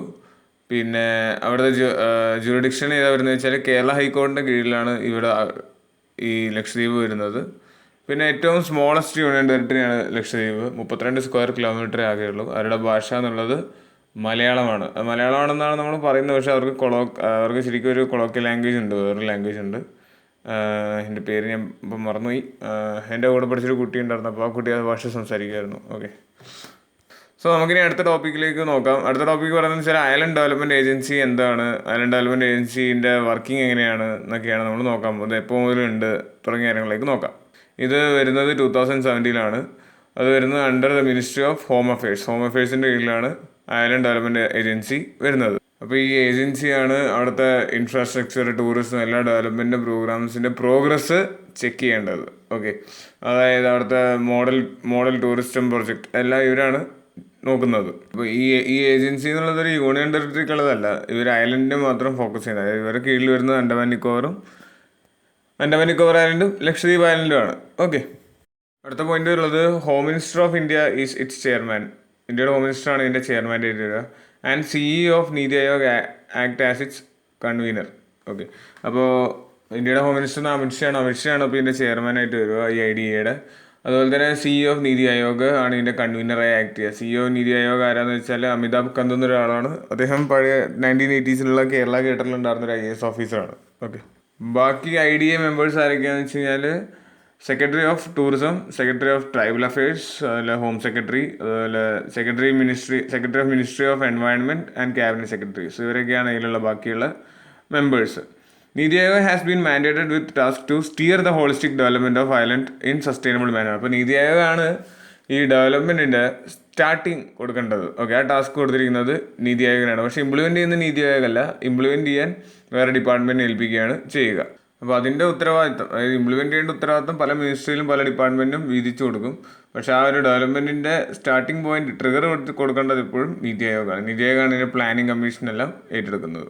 സോ 2018 മുതൽ ലക്ഷദ്വീപ് ഐലൻഡിലും ആൻഡമാൻ നിക്കോബാർ ഐലൻഡിലും മൈക്രോ സ്മോൾ മീഡിയം എൻ്റർപ്രൈസസ്, അതായത് MSMEകൾ, അതായത് ചെറിയ ചെറിയ കമ്പനീസിനെ നമ്മളവിടെ ഇംപ്ലിമെൻറ്റ് ചെയ്യാൻ, അതായത് ഇൻസെൻറ്റീവ്സ് ചെയ്ത് അവരെ അവിടെ എത്തിക്കാൻ ശ്രമിക്കുന്നുണ്ട്. എന്നാലേ അവിടെ ഒരു വളർച്ച ഉണ്ടാവുകയുള്ളൂ. ഓക്കെ, സോ അത് ആൻഡമാൻ നിക്കോബാർ ഇൻഡസ്ട്രിയൽ ഡെവലപ്മെൻറ്റ് സ്കീമിൻ്റെ കീഴിലാണ് വരുന്നത്. അത് നമ്മൾ 2018 മുതൽ തുടങ്ങിയിട്ടുണ്ടായിരുന്നു. ഓക്കെ, അപ്പോൾ ഇപ്പോൾ പിന്നെ വേറെ എന്താ ചെയ്യുന്നത് വെച്ച് കഴിഞ്ഞാൽ അവിടുത്തെ നമുക്കറിയാം ലക്ഷദ്വീപ് നമുക്ക് ഇൻഫർമേഷൻ ടെക്നോളജി വളരെ ഇമ്പോർട്ടൻ്റ് ആയിട്ട് വേണ്ടൊരു പോയിന്റ് കൂടെയാണ്. ഓക്കെ, സോ അതുകൊണ്ട് തന്നെ അവിടെ പുതിയ രീതിയിലുള്ള കമ്മ്യൂണിക്കേഷൻ സർവീസസും കാര്യങ്ങളൊക്കെ വരുത്താൻ ശ്രമിക്കുകയാണ്. അത് ഈ MSME വഴി തന്നെയാണ് വരുത്താൻ ശ്രമിക്കുന്നത്. അപ്പോൾ ഇങ്ങനത്തെ ചെറിയ മൈക്രോ സ്മോൾ മീഡിയം എൻ്റർപ്രൈസസ് ഒക്കെ അവിടെ വരുമ്പോഴത്തേക്കും കൂടുതൽ എംപ്ലോയ്മെൻറ്റ് ഓപ്പർച്യൂണിറ്റീസ് ആ ഐലൻഡിലേക്ക് വരികയാണ്. അവിടുത്തെ ആൾക്കാർക്ക് എല്ലാവർക്കും ജോലി കിട്ടുന്ന രീതിയിൽ അത് മാറുകയാണ് ചെയ്യുക. പക്ഷേ കുറച്ച് ടൈം എടുക്കും. എപ്പോഴും ഒരു സംഭവം അവിടെ എസ്റ്റാബ്ലിഷ് ചെയ്ത് അതിൻ്റെ വർക്കിംഗ് എല്ലാം സ്മൂത്തായി ഒരു തലമുറക്ക് അവിടെ ജോലി ലഭിക്കുന്ന ഒരു പോയിന്റിലേക്ക് എത്തുമ്പോൾ കുറച്ച് സമയമെടുക്കും. ഏറ്റവും നല്ല കാര്യം അവിടെ കുറച്ച് ജനങ്ങളേ ഉള്ളൂ എന്നുള്ളതാണ്. സോ അടുത്ത് നമുക്ക് ലക്ഷദ്വീപിൻ്റെ ലൊക്കേഷൻ നോക്കാം. ഇന്ത്യയുടെ വെസ്റ്റേൺ ഭാഗത്ത് ഏറ്റവും സൗത്തേൺ ഇന്ത്യയിൽ നമുക്ക് കാണാം. സദേൺ വെസ്റ്റ് ഭാഗത്തായിട്ടാണ് നമുക്കത് കാണാൻ പറ്റുന്നത് ലക്ഷദ്വീപ് ഐലൻഡിന്. കേരളമാണ് അതിൻ്റെ ഏറ്റവും അടുത്തുള്ള സ്റ്റേറ്റ്. ലക്ഷദ്വീപിൽ നമ്മൾ മൊത്തത്തിൽ 3 ഡിഫറെൻറ്റ് ഗ്രൂപ്പായിട്ടാണ് ഡിവൈഡ് ചെയ്തിരിക്കുന്നത്. ഒന്ന് അമരഡിവിനി ഐലൻഡ്, പിന്നെ രണ്ടാമത്തെ കവരത്തി ഐലൻഡ്. കവരത്തിൻ്റെ ഹെഡ് ക്വാർട്ടർ ആയിരുന്നു ലക്ഷദ്വീപ് ഐലൻഡ്, അതുപോലെ മിനിക്കോയ്. 3 പാർട്ടായിട്ടാണ് ലക്ഷദ്വീപ് നമ്മൾ ഡിവൈഡ് ചെയ്തിരിക്കുന്നത്. സോ അതിന് ചുറ്റും ഒരുപാട് ചെറിയ ചെറിയ ഐലൻഡ്സുകൾ നമുക്ക് കാണാൻ പറ്റുന്നുണ്ട്. ഈ ഐലൻഡുകളൊന്നും വളരെ അടുത്തടുത്തുള്ളതൊന്നുമല്ല, തമ്മിൽ കുറച്ച് ഫാർ ഡിസ്റ്റൻസ്, ഒരു ഗ്രൂപ്പ് ഓഫ് ഐലൻഡ്സ് ആണ് ലക്ഷദ്വീപ് എന്ന് പറഞ്ഞാൽ തന്നെ. NCERT എല്ലാത്തിലും വന്നിരിക്കുന്ന ഐലൻഡ് ഏതാണെന്ന് വെച്ചാൽ മിനിക്കോയ് ഐലൻഡാണ്. സോ അത് എവിടെയാണെന്നുള്ളതും അതിൻ്റെ പോയിന്റും കാര്യങ്ങളൊന്നും നോക്കണം. ഈ മിനിക്കോയ് ഐലൻഡ് സിറ്റുവേറ്റ് ചെയ്യുന്നത്, മിനിക്കോയ് ഐലൻഡും ബാക്കിയുള്ള ഐലൻഡുകളും നമ്മൾ സെപ്പറേറ്റ് ചെയ്യുന്ന ഒരു ചാനൽ കടന്നു പോകുന്നുണ്ട്, 9 ഡിഗ്രി ചാനൽ ഓഫ് ഇക്വേറ്റർ. അതായത് ഇക്വേറ്ററിൽ നിന്നും 9 ഡിഗ്രി നോർത്ത് മാറിയിട്ടാണ് ഈ ഐലൻഡ് ഉള്ളത്. 9 ഡിഗ്രി നോർത്ത് ഫ്രം ഇക്വേറ്റർ. അപ്പോൾ മിനിക്കോയ് എവിടെ കറക്റ്റ് കിടക്കുന്നതെന്ന് വെച്ചാൽ 8 ഡിഗ്രി ചാനലിൻ്റെയും 9 ഡിഗ്രി ചാനലിൻ്റെ ഇടയിലാണ്. Okay, so 8 degree north from ഇക്വേറ്ററിനും 9 ഡിഗ്രി നോർത്ത് ഫ്രം ഇക്വേറ്ററിൻ്റെ ഇടയിലാണ് മിനിക്കോയുടെ ലൊക്കേഷൻ. സോ ഈ ലൊക്കേഷൻ ഓർത്തിരിക്കുക. കാരണം നമ്മൾ 10 ഡിഗ്രി ചാനലിനെ ബേസ് ചെയ്ത് UPSCയിൽ ക്വസ്റ്റ്യൻ കണ്ടിട്ടുണ്ട് ഇതിന് മുന്നേ വർഷങ്ങളിൽ. സോ ഈ ക്വസ്റ്റ്യൻ വരാനുള്ള സാധ്യതയുണ്ട്. അത് മിനിക്കോയിലാണ് ഇപ്പോൾ ഈ ചെയ്യുമ്പോൾ പ്രശ്നങ്ങളൊക്കെ ഉണ്ടാകുന്നത് മിനിക്കോയിലാണ്. So Minicoy is very important for this exam. അപ്പോൾ ഇത്രയൊക്കെയാണ് ഇതിൻ്റെ കാര്യം. പിന്നെ ഒരു മെയിനായിട്ട് കാര്യം, ഇത് കോറൽ റീഫ്സ് കൊണ്ടാണ് സത്യം പറഞ്ഞാൽ പവിഴപ്പുറ്റുകൾ ചേർന്നാണ് ഈ ഐലൻഡ് ഉണ്ടായിരിക്കുന്നത്. ഓക്കെ, അതിൻ്റെ റീസൺ അതാണ്. പവിഴപ്പുറ്റുകൾ കൊണ്ടാണ് ഈ ഐലൻഡ് ഉണ്ടായിരിക്കുന്നത്. അത് ഓർത്തിരിക്കേണ്ട ഒരു വസ്തുതയാണ്. സോ അടുത്ത ന്യൂസിലേക്ക് നോക്കാം. അടുത്ത ന്യൂസ് ഉള്ളത് FDI ഇൻഫ്ലോസ്. എക്കണോമിക് ടോപ്പിക്കിൽ വരുന്നൊരു വാർത്തയാണ്. FDI flows cross $81 billion in financial year 2021. Foreign direct investment flow into India grew 10% in 2020-21 to touch the record of $81.72 billion. അതായത് സംഭവം എന്ന് വെച്ചാൽ പുറം രാജ്യങ്ങളിൽ ഇന്ത്യയിലേക്ക് വരുന്ന എമൗണ്ട്, ഫോറിൻ ഡയറക്റ്റ് ഇൻവെസ്റ്റ്മെൻറ്റിൻ്റെ എമൗണ്ട് 10% വർദ്ധിക്കുകയുണ്ടായി ഈ വർഷം എന്നാണ് പറയുന്നത്. അതിപ്പോൾ വന്ന് റെക്കോർഡ് ഇത്രയും നാളും കിട്ടാത്തൊരു ഹൈ എമൗണ്ടിൽ എത്തിയിരിക്കുകയാണ്. അതായത് $81.72 billion ആണ് ആ എമൗണ്ട്.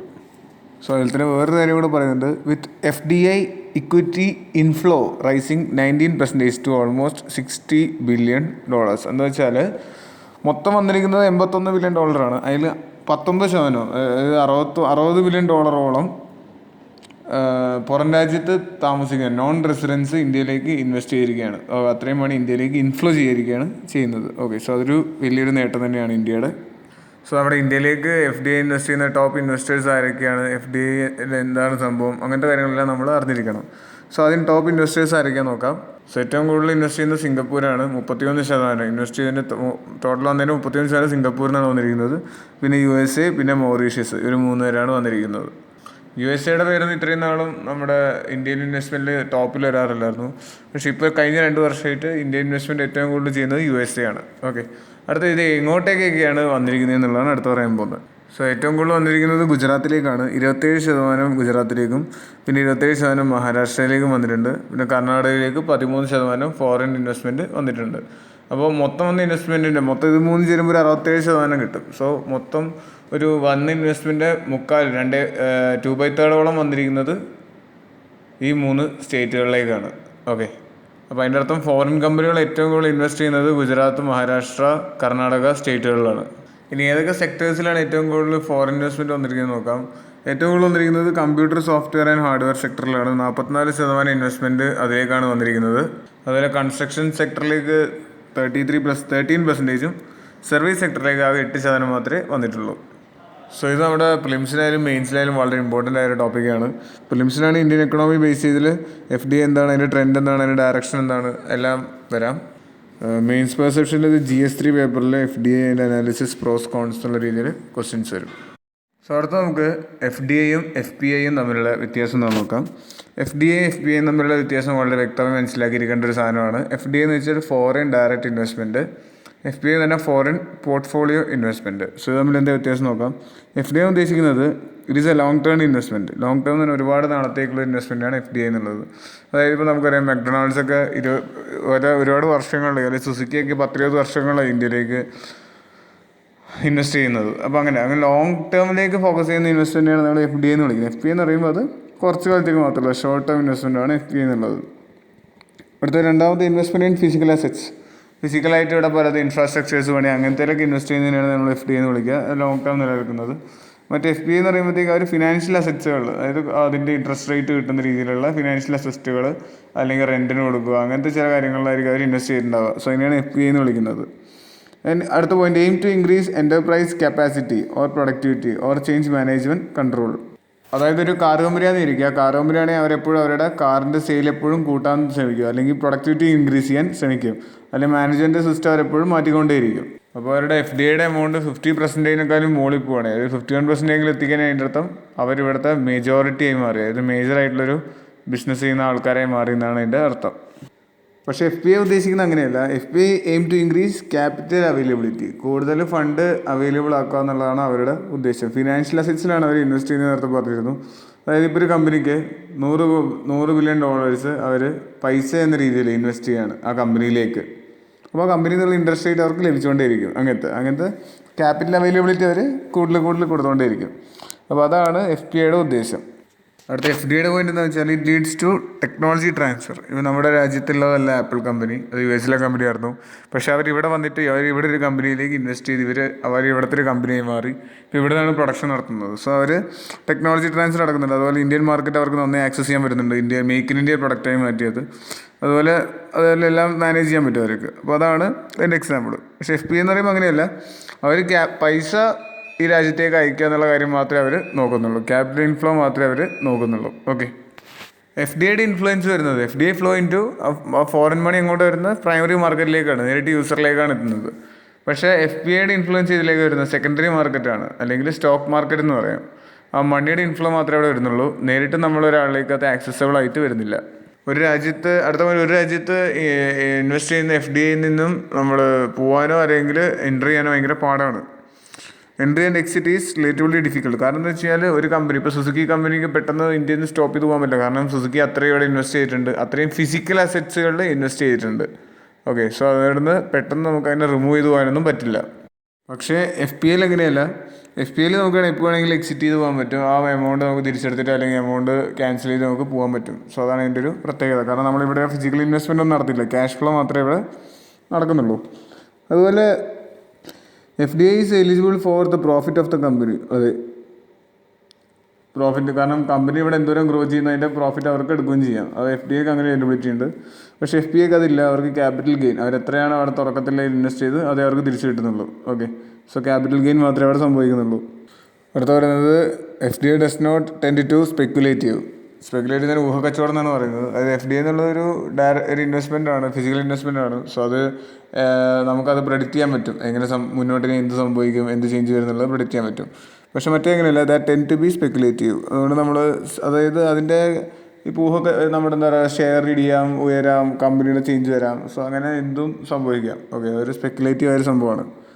അടുത്ത direct impact on employment of labour and wages. ആൾക്കാർക്കുള്ള ജോലിയും അവരുടെ കൂലീനെയൊക്കെ അത് FDI ഡയറക്റ്റ് ഇമ്പാക്റ്റ് ചെയ്യും. അതെങ്ങനെയാണ്? ഇപ്പോൾ ഒരു പ്ലാന്റ് പെട്ടെന്ന് ക്ലോസ് ചെയ്യാമെന്ന് വിചാരിക്കുക. സോ അവിടെ ഉണ്ടായിരുന്ന ജോലിക്കാരെല്ലാവരും ജോലി നഷ്ടമാകും. സോ അത് അവരെ നന്നായിട്ട് ബാധിക്കും. അപ്പോൾ അവരുടെ വേജിനെ എല്ലാത്തിനും അത് ബാധിക്കും. അപ്പോൾ അവരിപ്പോൾ ഒരു പ്ലാന്റ് തുടങ്ങാമെന്ന് ഇരിക്കുക, ഇൻവെസ്റ്റ് ചെയ്യാമെന്ന് ഇരിക്കുക. സോ ആ ഭാഗത്തുള്ള ഒരുപാട് പേർക്ക് അതിലേക്ക് ജോലി കിട്ടുകയാണ്. സോ എല്ലാവർക്കും അതിൽ നിന്നും മണി ലഭിക്കുകയാണ്, ജോലി ലഭിക്കുകയാണ്. സോ ലേബറിനെയും വേജിനെയും നല്ല രീതിയിൽ ബാധിക്കും. മറ്റേത് അങ്ങനെയൊന്നുമില്ല. മറ്റേതിൽ അവർ ഇൻട്രസ്റ്റ് റേറ്റിന് വല്ല ഫ്ലക്ച്വേഷൻ ഉണ്ടെങ്കിൽ മാത്രമേ ഉള്ളൂ. വേറെ ഇതിൻ്റെ ലേബേഴ്സിനെ വേജിനൊന്നും ബാധിക്കുന്ന സംഭവമല്ല അത്. ഓക്കെ, ഇനി നമുക്ക് ഇതിനു മുന്നേ ഫിലിംസ് പരീക്ഷയ്ക്ക് വന്ന 2 ക്വസ്റ്റ്യൻസ് നോക്കാം. 2012 വന്ന ചോദ്യമാണ്. Which of the following would include foreign direct investment in India? So 4 options കൊടുത്തിട്ടുണ്ട്. സോ ഇതിൻ്റെ സ്ക്രീൻഷോട്ട് എടുത്ത് ഇതിൻ്റെ ആൻസർ കണ്ടുപിടിക്കാൻ നോക്കുക. ഓക്കെ, അതുപോലെ ഇപ്പുറത്തൊരു ക്വസ്റ്റ്യനും കൂടി ഉണ്ട്. സോ ഈ 2 ക്വസ്റ്റ്യൻ്റെ ആൻസർ നിങ്ങളൊന്ന് ഫൈൻഡ് ചെയ്യാൻ നോക്കുക. ഓക്കെ, ആദ്യത്തെ ക്വസ്റ്റ്യൻ ഞാൻ ഡിസ്കസ് ചെയ്യാം. 4 ഓപ്ഷൻ തന്നിട്ടുണ്ട്. ഒന്നാമത്തെ ഓപ്ഷൻ പറയുന്നത് the subsidiary of foreign company in India. Foreign കമ്പനിയുടെ സബ്സിഡറി ഇന്ത്യയിൽ വരുന്നതിന് ഫോറിൻ ഡയറക്റ്റ് ഇൻവെസ്റ്റ്മെൻറ്റ് എന്ന് വിളിക്കുമോ? രണ്ടാമത്തെ പറയുന്നത് majority foreign equity holding in Indian company. Majority foreign funding ചെയ്തുകൊണ്ടൊരു ഇന്ത്യൻ കമ്പനി ഉണ്ടാവുക, അത് ഫോറിൻ ഡയറക്റ്റ് ഇൻവെസ്റ്റ്മെൻറ്റ് എന്ന് പറയുമോ? അല്ലെങ്കിൽ company exclusively financed by foreign company, ഒരു കമ്പനിയെ ഫുൾ ഫൈനാൻസ് ചെയ്യുന്നത് ഫോറിൻ കമ്പനിയാണ് എന്ന രീതിയിൽ അങ്ങനെ ഉണ്ടാവുമോ? നാലാമത്തെ ഓപ്ഷൻ പോർട്ട്ഫോളിയോ ഇൻവെസ്റ്റ്മെൻറ്റ്. സോ ഇതിൽ കാണുമ്പോൾ തന്നെ അറിയാം പോർട്ട്ഫോളിയോ ഇൻവെസ്റ്റ്മെൻറ്റ് എന്തായാലും അല്ല, അത് വേറെയാണല്ലോ, FPA ആണല്ലോ, FDA അല്ലല്ലോ. സോ 4 ഓപ്ഷൻ കളയുമ്പോൾ തന്നെ ഓപ്ഷൻ എയും തെറ്റാന്ന് മനസ്സിലായി, ബിയും തെറ്റാന്ന് മനസ്സിലായി, പിന്നെ സിയും ഡി ആണുള്ളത്. അതിൽ ആദ്യം പറഞ്ഞ 3 പോയിന്റും ശരിയാണ്. അതുകൊണ്ട് ഓപ്ഷൻ ഡി ആണ് ആൻസർ. അതുപോലെ നിങ്ങൾ അടുത്ത ക്വസ്റ്റ്യൻ ഒന്ന് പോസ്റ്റ് ചെയ്തിട്ട് നിങ്ങളൊന്ന് ആൻസർ കണ്ടുപിടിച്ച് കമൻറ്റ് ബോക്സിൽ ഇടാൻ നോക്കുക. സോ നമുക്ക് ഇനി എന്തൊക്കെയാണ് പറയാൻ നോക്കാം. സോ അടുത്ത ഒരു രാജ്യത്ത് ഫോറിൻ ഡയറക്റ്റ് ഇൻവെസ്റ്റ്മെൻറ്റ് നടത്തണമെങ്കിൽ 2 രീതിയിലാണ് നടത്താൻ പറ്റുക. ഒന്ന് ഗവൺമെൻറ് റൂട്ട് വഴി, അല്ലെങ്കിൽ ഓട്ടോമാറ്റിക് റൂട്ട് വഴി. ഗവൺമെൻറ് റൂട്ട് എന്ന് പറഞ്ഞാൽ ഗവൺമെൻറ് അപ്രൂവലോട് കൂടെ മാത്രം ഇൻവെസ്റ്റ്മെൻറ്റ് നടത്താൻ പറ്റുന്നതിനാണ് നമ്മൾ ഗവൺമെൻറ് റൂട്ട് എന്ന് വിളിക്കുക. ഓട്ടോമാറ്റിക് റൂട്ട് എന്ന് പറയുമ്പോൾ ഗവൺമെൻറ് അപ്രൂവലിൻ്റെ ആവശ്യം ഇല്ലാത്തവ. സോ ഒരു കുറച്ച് എക്സാമ്പിൾസ് ഞാൻ പറയാം. ഇപ്പോൾ ഡിഫൻസിന് നമുക്ക് ഇൻവെസ്റ്റ്മെൻറ്റ് നടത്താനിരിക്കുക, ഗവൺമെൻറ് അപ്രൂവൽ വേണം. അതുപോലെ ബ്രോഡ്കാസ്റ്റിംഗ്, FM കമ്പനികൾ സ്റ്റാർട്ട് ചെയ്യാൻ, അതുപോലെ പ്രിൻറ്റിംഗ് മീഡിയ, ന്യൂസ് പേപ്പേഴ്സ്, സാറ്റലൈറ്റ്സിൽ ഇൻവെസ്റ്റ് ചെയ്യാൻ, അതുപോലെ പബ്ലിക് സെക്ടർ ബാങ്കിൽ ഇൻവെസ്റ്റ് ചെയ്യാൻ. സോ ഇത്തരം സ്ഥലങ്ങളിൽ ഇൻവെസ്റ്റ് ചെയ്യുന്നതിന് നമ്മൾ ഗവൺമെൻറ് അപ്രൂവൽ വേണ്ടി വരും. അതുപോലെ ഓട്ടോമാറ്റിക് റൂട്ട്സ് പറഞ്ഞാൽ പ്ലാന്റേഷൻസിൽ ഇൻവെസ്റ്റ് ചെയ്യാൻ പുറത്തുള്ള രാജ്യത്തുള്ള കമ്പനികൾ നമ്മുടെ ഇവിടെ പ്ലാന്റേഷൻ നടത്തുന്നുണ്ട്. പെട്രോളിയം കമ്പനികൾ, സിവിൽ, ഇപ്പോൾ എന്താ പറയുക, ഒരുപാട് പെട്രോളിയം കമ്പനി ഇല്ലേ, അതിൽ പലതും നമ്മൾ ഇപ്പോൾ ഒരു എക്സാമ്പിൾ പറയുകയാണെങ്കിൽ ഷെൽ എന്നുള്ളൊരു കമ്പനിയുണ്ട് പെട്രോൾ ഇൻഡസ്ട്രിയിൽ. അപ്പോൾ നമ്മുടെ കർണാടക ബോർഡർ, തമിഴ്നാട് ബോർഡറിലൊക്കെ അവിടെ നിന്ന് അങ്ങോട്ടേക്ക് എല്ലാ സ്റ്റേറ്റിൽ നിന്നാണ്, കേരളത്തിൽ ഞാൻ കണ്ടിട്ടില്ല. ഷെൽ എന്നുള്ളൊരു കമ്പനിയുണ്ട്. സോ അതൊക്കെ പുറത്തുള്ള കമ്പനികളാണ്. പുറം രാജ്യത്തുള്ള പല വീഡിയോകളിൽ ഈ ഷെല്ലിൻ്റെ പെട്രോൾ പമ്പ് കാണാൻ പറ്റും. ഭയങ്കര അഡ്വാൻസ്ഡ് ആണ് അത്തരം പെട്രോൾ പമ്പുകളൊക്കെ. സോ അങ്ങനത്തെ കമ്പനിയിലൊക്കെ ഫോറിൻ ഡയറക്റ്റ് ഇൻവെസ്റ്റ്മെൻറ്റ് നടത്തണമെങ്കിൽ അത് ഓട്ടോമാറ്റിക് റൂട്ടാണ് വരിക. അതുപോലെ തന്നെ സിവിൽ ഏവിയേഷൻസിൽ വരാം, ഇൻഡസ്ട്രിയൽ പാർക്കുകൾ, റെയിൽവേ റൂട്ട് ഇതൊന്നുമല്ല, റെയിൽവേയുടെ ബോഗി അങ്ങനത്തെ സാധനങ്ങളൊക്കെ ഉണ്ടാക്കാൻ വേണ്ടിയുള്ളത്. അതിൽ ഇ-കൊമേഴ്സ് സെക്ടർ. സോ ഇത്രയും സെക്ടേഴ്സിലൊക്കെ ഫോറിൻ ഡയറക്റ്റ് ഇൻവെസ്റ്റ്മെൻറ്റ് ഇന്ത്യയിൽ നടക്കുന്നുണ്ട്. അതിന് ഓട്ടോമാറ്റിക് റൂട്ട് എന്നാണ് വിളിക്കുക. അപ്പോൾ മിക്ക മേഖലകളിലും ഫോറിൻ ഡയറക്റ്റ് ഇൻവെസ്റ്റ്മെൻ്റ് ഉണ്ട്. എന്ന് FDI നടപ്പാക്കാൻ പറ്റാത്ത പ്രൊഹിബിറ്റഡ് ആയിട്ടുള്ള ചില സെക്ടറുകളുണ്ട്. സോ ഏതൊക്കെയാണെന്ന് പറയാം. Lottery business. അപ്പോൾ ലോട്ടറി ബിസിനസ് എപ്പോഴും ഗവൺമെൻറ്റും പ്രൈവറ്റ് ലോട്ടറി കമ്പനീസാണ് ഉണ്ടാവുക. അത് നമുക്ക് FDI ചെയ്യാൻ പാടില്ല. ഗാംബ്ലിംഗ്, കാസിനോസ്, ചിറ്റ് ഫണ്ടുകൾ, നിധി കമ്പനികൾ, പിന്നെന്താ trading in transferable development rights, real estate business, construction of farm house, roads, അങ്ങനത്തെ കൊമേഴ്ഷ്യൽ പ്രൊമൈസസ്, മാനുഫാക്ചറിങ് ഓഫ് അങ്ങനത്തെ ടുബാക്കോ, അങ്ങനത്തെ സബ്സ്റ്റിറ്റ്യൂട്ട്സ് ഒന്നും ഫോറിൻ ഡയറക്റ്റ് ഇൻവെസ്റ്റ്മെൻറ്റിൻ്റെ കീഴിൽ വരില്ല. സോ നിങ്ങൾ ആലോചിക്കുന്നുണ്ട് എന്താ അഗ്രികൾച്ചറൊന്നും ഈ ലിസ്റ്റ് വരാത്തതെന്ന്. ഇത്രയും നാൾ അഗ്രികൾച്ചറും ഫോറിൻ ഡയറക്റ്റ് ഇൻവെസ്റ്റ്മെൻറ്റിൻ്റെ കീഴിൽ വരില്ലായിരുന്നു. പക്ഷെ നമുക്കിപ്പോൾ ഫാം ബില്ല് വന്നല്ലോ. സോ ഫാം ബില്ല് നമ്മൾ ഫോറിൻ കമ്പനികൾ അഗ്രികൾച്ചർ ഇൻവെസ്റ്റ് ചെയ്താൽ മാത്രമേ അതിൻ്റെ ഡെവലപ്മെൻറ്റ് ഉണ്ടാവുള്ളൂ എന്ന രീതിയിൽ ഫോറിൻ കമ്പനികൾക്ക് ഇനി ഇൻവെസ്റ്റ് ചെയ്യാം. ഓക്കെ, സോ അവർ നല്ല റെഫ്രിജറേറ്റഡ് വെയർ ഹൗസും കാര്യങ്ങളൊക്കെ വരുമ്പോൾ പച്ചക്കറി വരെ നമുക്ക് എത്ര ദിവസം വേണമെങ്കിലും ചീത്തയാവാതെയൊക്കെ സൂക്ഷിക്കാൻ പറ്റും. അപ്പോൾ ഫാം ബില്ല് വന്നുകൊണ്ടാണ് ഈ ഒരു മാറ്റം ഇവിടെ വന്നിരിക്കുന്നത്. ഓക്കെ, സോ അടുത്ത് എന്തൊക്കെയാണ് നമുക്ക് ഇതിൻ്റെ പ്രോസും കോൺസും നോക്കാം. സോ പ്രോസിൻ്റെ ബേസിൽ കൺസിഡർ ചെയ്യുകയാണെങ്കിൽ ഇത് ഇംപ്രൂവ് ക്യാപിറ്റൽ ഫ്ലോ. സോ ഇന്ത്യക്ക് ആക്ച്വലി ഒരു ഡെഫിസിറ്റ് ഉണ്ടായിരുന്നു ഇൻവെസ്റ്റ്മെൻറ്റിൽ നിന്ന്. അധികം ഇൻവെസ്റ്റ്മെൻറ്റ് ഇല്ല എന്നുള്ളൊരു പ്രശ്നം ഉണ്ടായിരുന്നു. പക്ഷേ ആ ഇൻവെസ്റ്റ്മെൻറ്റ് ഇല്ല എന്നുള്ള പ്രശ്നം ഇതിലൂടെ മാറി കിട്ടും. കൂടുതൽ കമ്പനികൾ ഇന്ത്യയിൽ ഇൻവെസ്റ്റ് ചെയ്യാൻ തയ്യാറാവും, കൂടുതൽ രാജ്യങ്ങളിൽ നിന്ന് ഇൻവെസ്റ്റ്മെൻറ്റ് വരും. സോ ക്യാപിറ്റൽ ഫ്ലോ ഇവിടെ ഇൻക്രീസ് ചെയ്യും. സോ അടുത്ത രണ്ടാമത്തെ ഗുണം എന്ന് വെച്ച് കഴിഞ്ഞാൽ ടെക്നിക്കൽ ട്രാൻസ്ഫർ നടക്കും. ഇപ്പോൾ ഡിഫൻസ് നമ്മൾ FDAൻ്റെ കീഴിൽ വരുത്തുന്നതുകൊണ്ട് പുറത്തുനിന്നുള്ള ടെക്നോളജി ട്രാൻസ്ഫറുകൾ ഇന്ത്യയിലേക്ക് നടക്കും. പുറത്തുനിന്നുള്ള കമ്പനികൾ നമുക്ക് വേണ്ടി ഡിഫൻസ് പല സാധനങ്ങളും ടെക്നോളജികൾ നമുക്ക് പലതരം മിസൈലുകൾ, ഹെലികോപ്റ്റേഴ്സ് എല്ലാം നമ്മുടെ നാട്ടിലേക്ക് എത്തിക്കും. അവരുടെ മെത്തേഡ്സ് നമ്മൾ യൂസ് ചെയ്യാൻ തുടങ്ങും. അതുപോലെ തന്നെ റീജിയണൽ ഡെവലപ്മെൻറ്റ്, അതെങ്ങനെയാണെന്ന് വെച്ചാൽ ഇപ്പോൾ ഒരു നാട്ടിൽ കോമ്പറ്റീഷൻ ഇല്ലാത്തൊരു നാടാണെന്ന് ഇരിക്കുക. സോ അവിടെ വലിയ ഡെവലപ്മെൻറ്റ് നടക്കാൻ സാധ്യതയില്ല. പുറത്തുനിന്നുള്ള മണി ഇൻവെസ്റ്റ് ചെയ്യുമ്പോൾ അവിടെ അങ്ങനെ ഒരു മാർക്കറ്റ് ഉണ്ടെന്ന് തിരിച്ചറിയുമ്പോൾ ഒരുപാട് പേര് ആ ഒരു മേഖലയിലേക്ക് വരികയും അവിടെ റീജിയണൽ ഡെവലപ്മെൻറ്റ് നടക്കുകയും ചെയ്യും.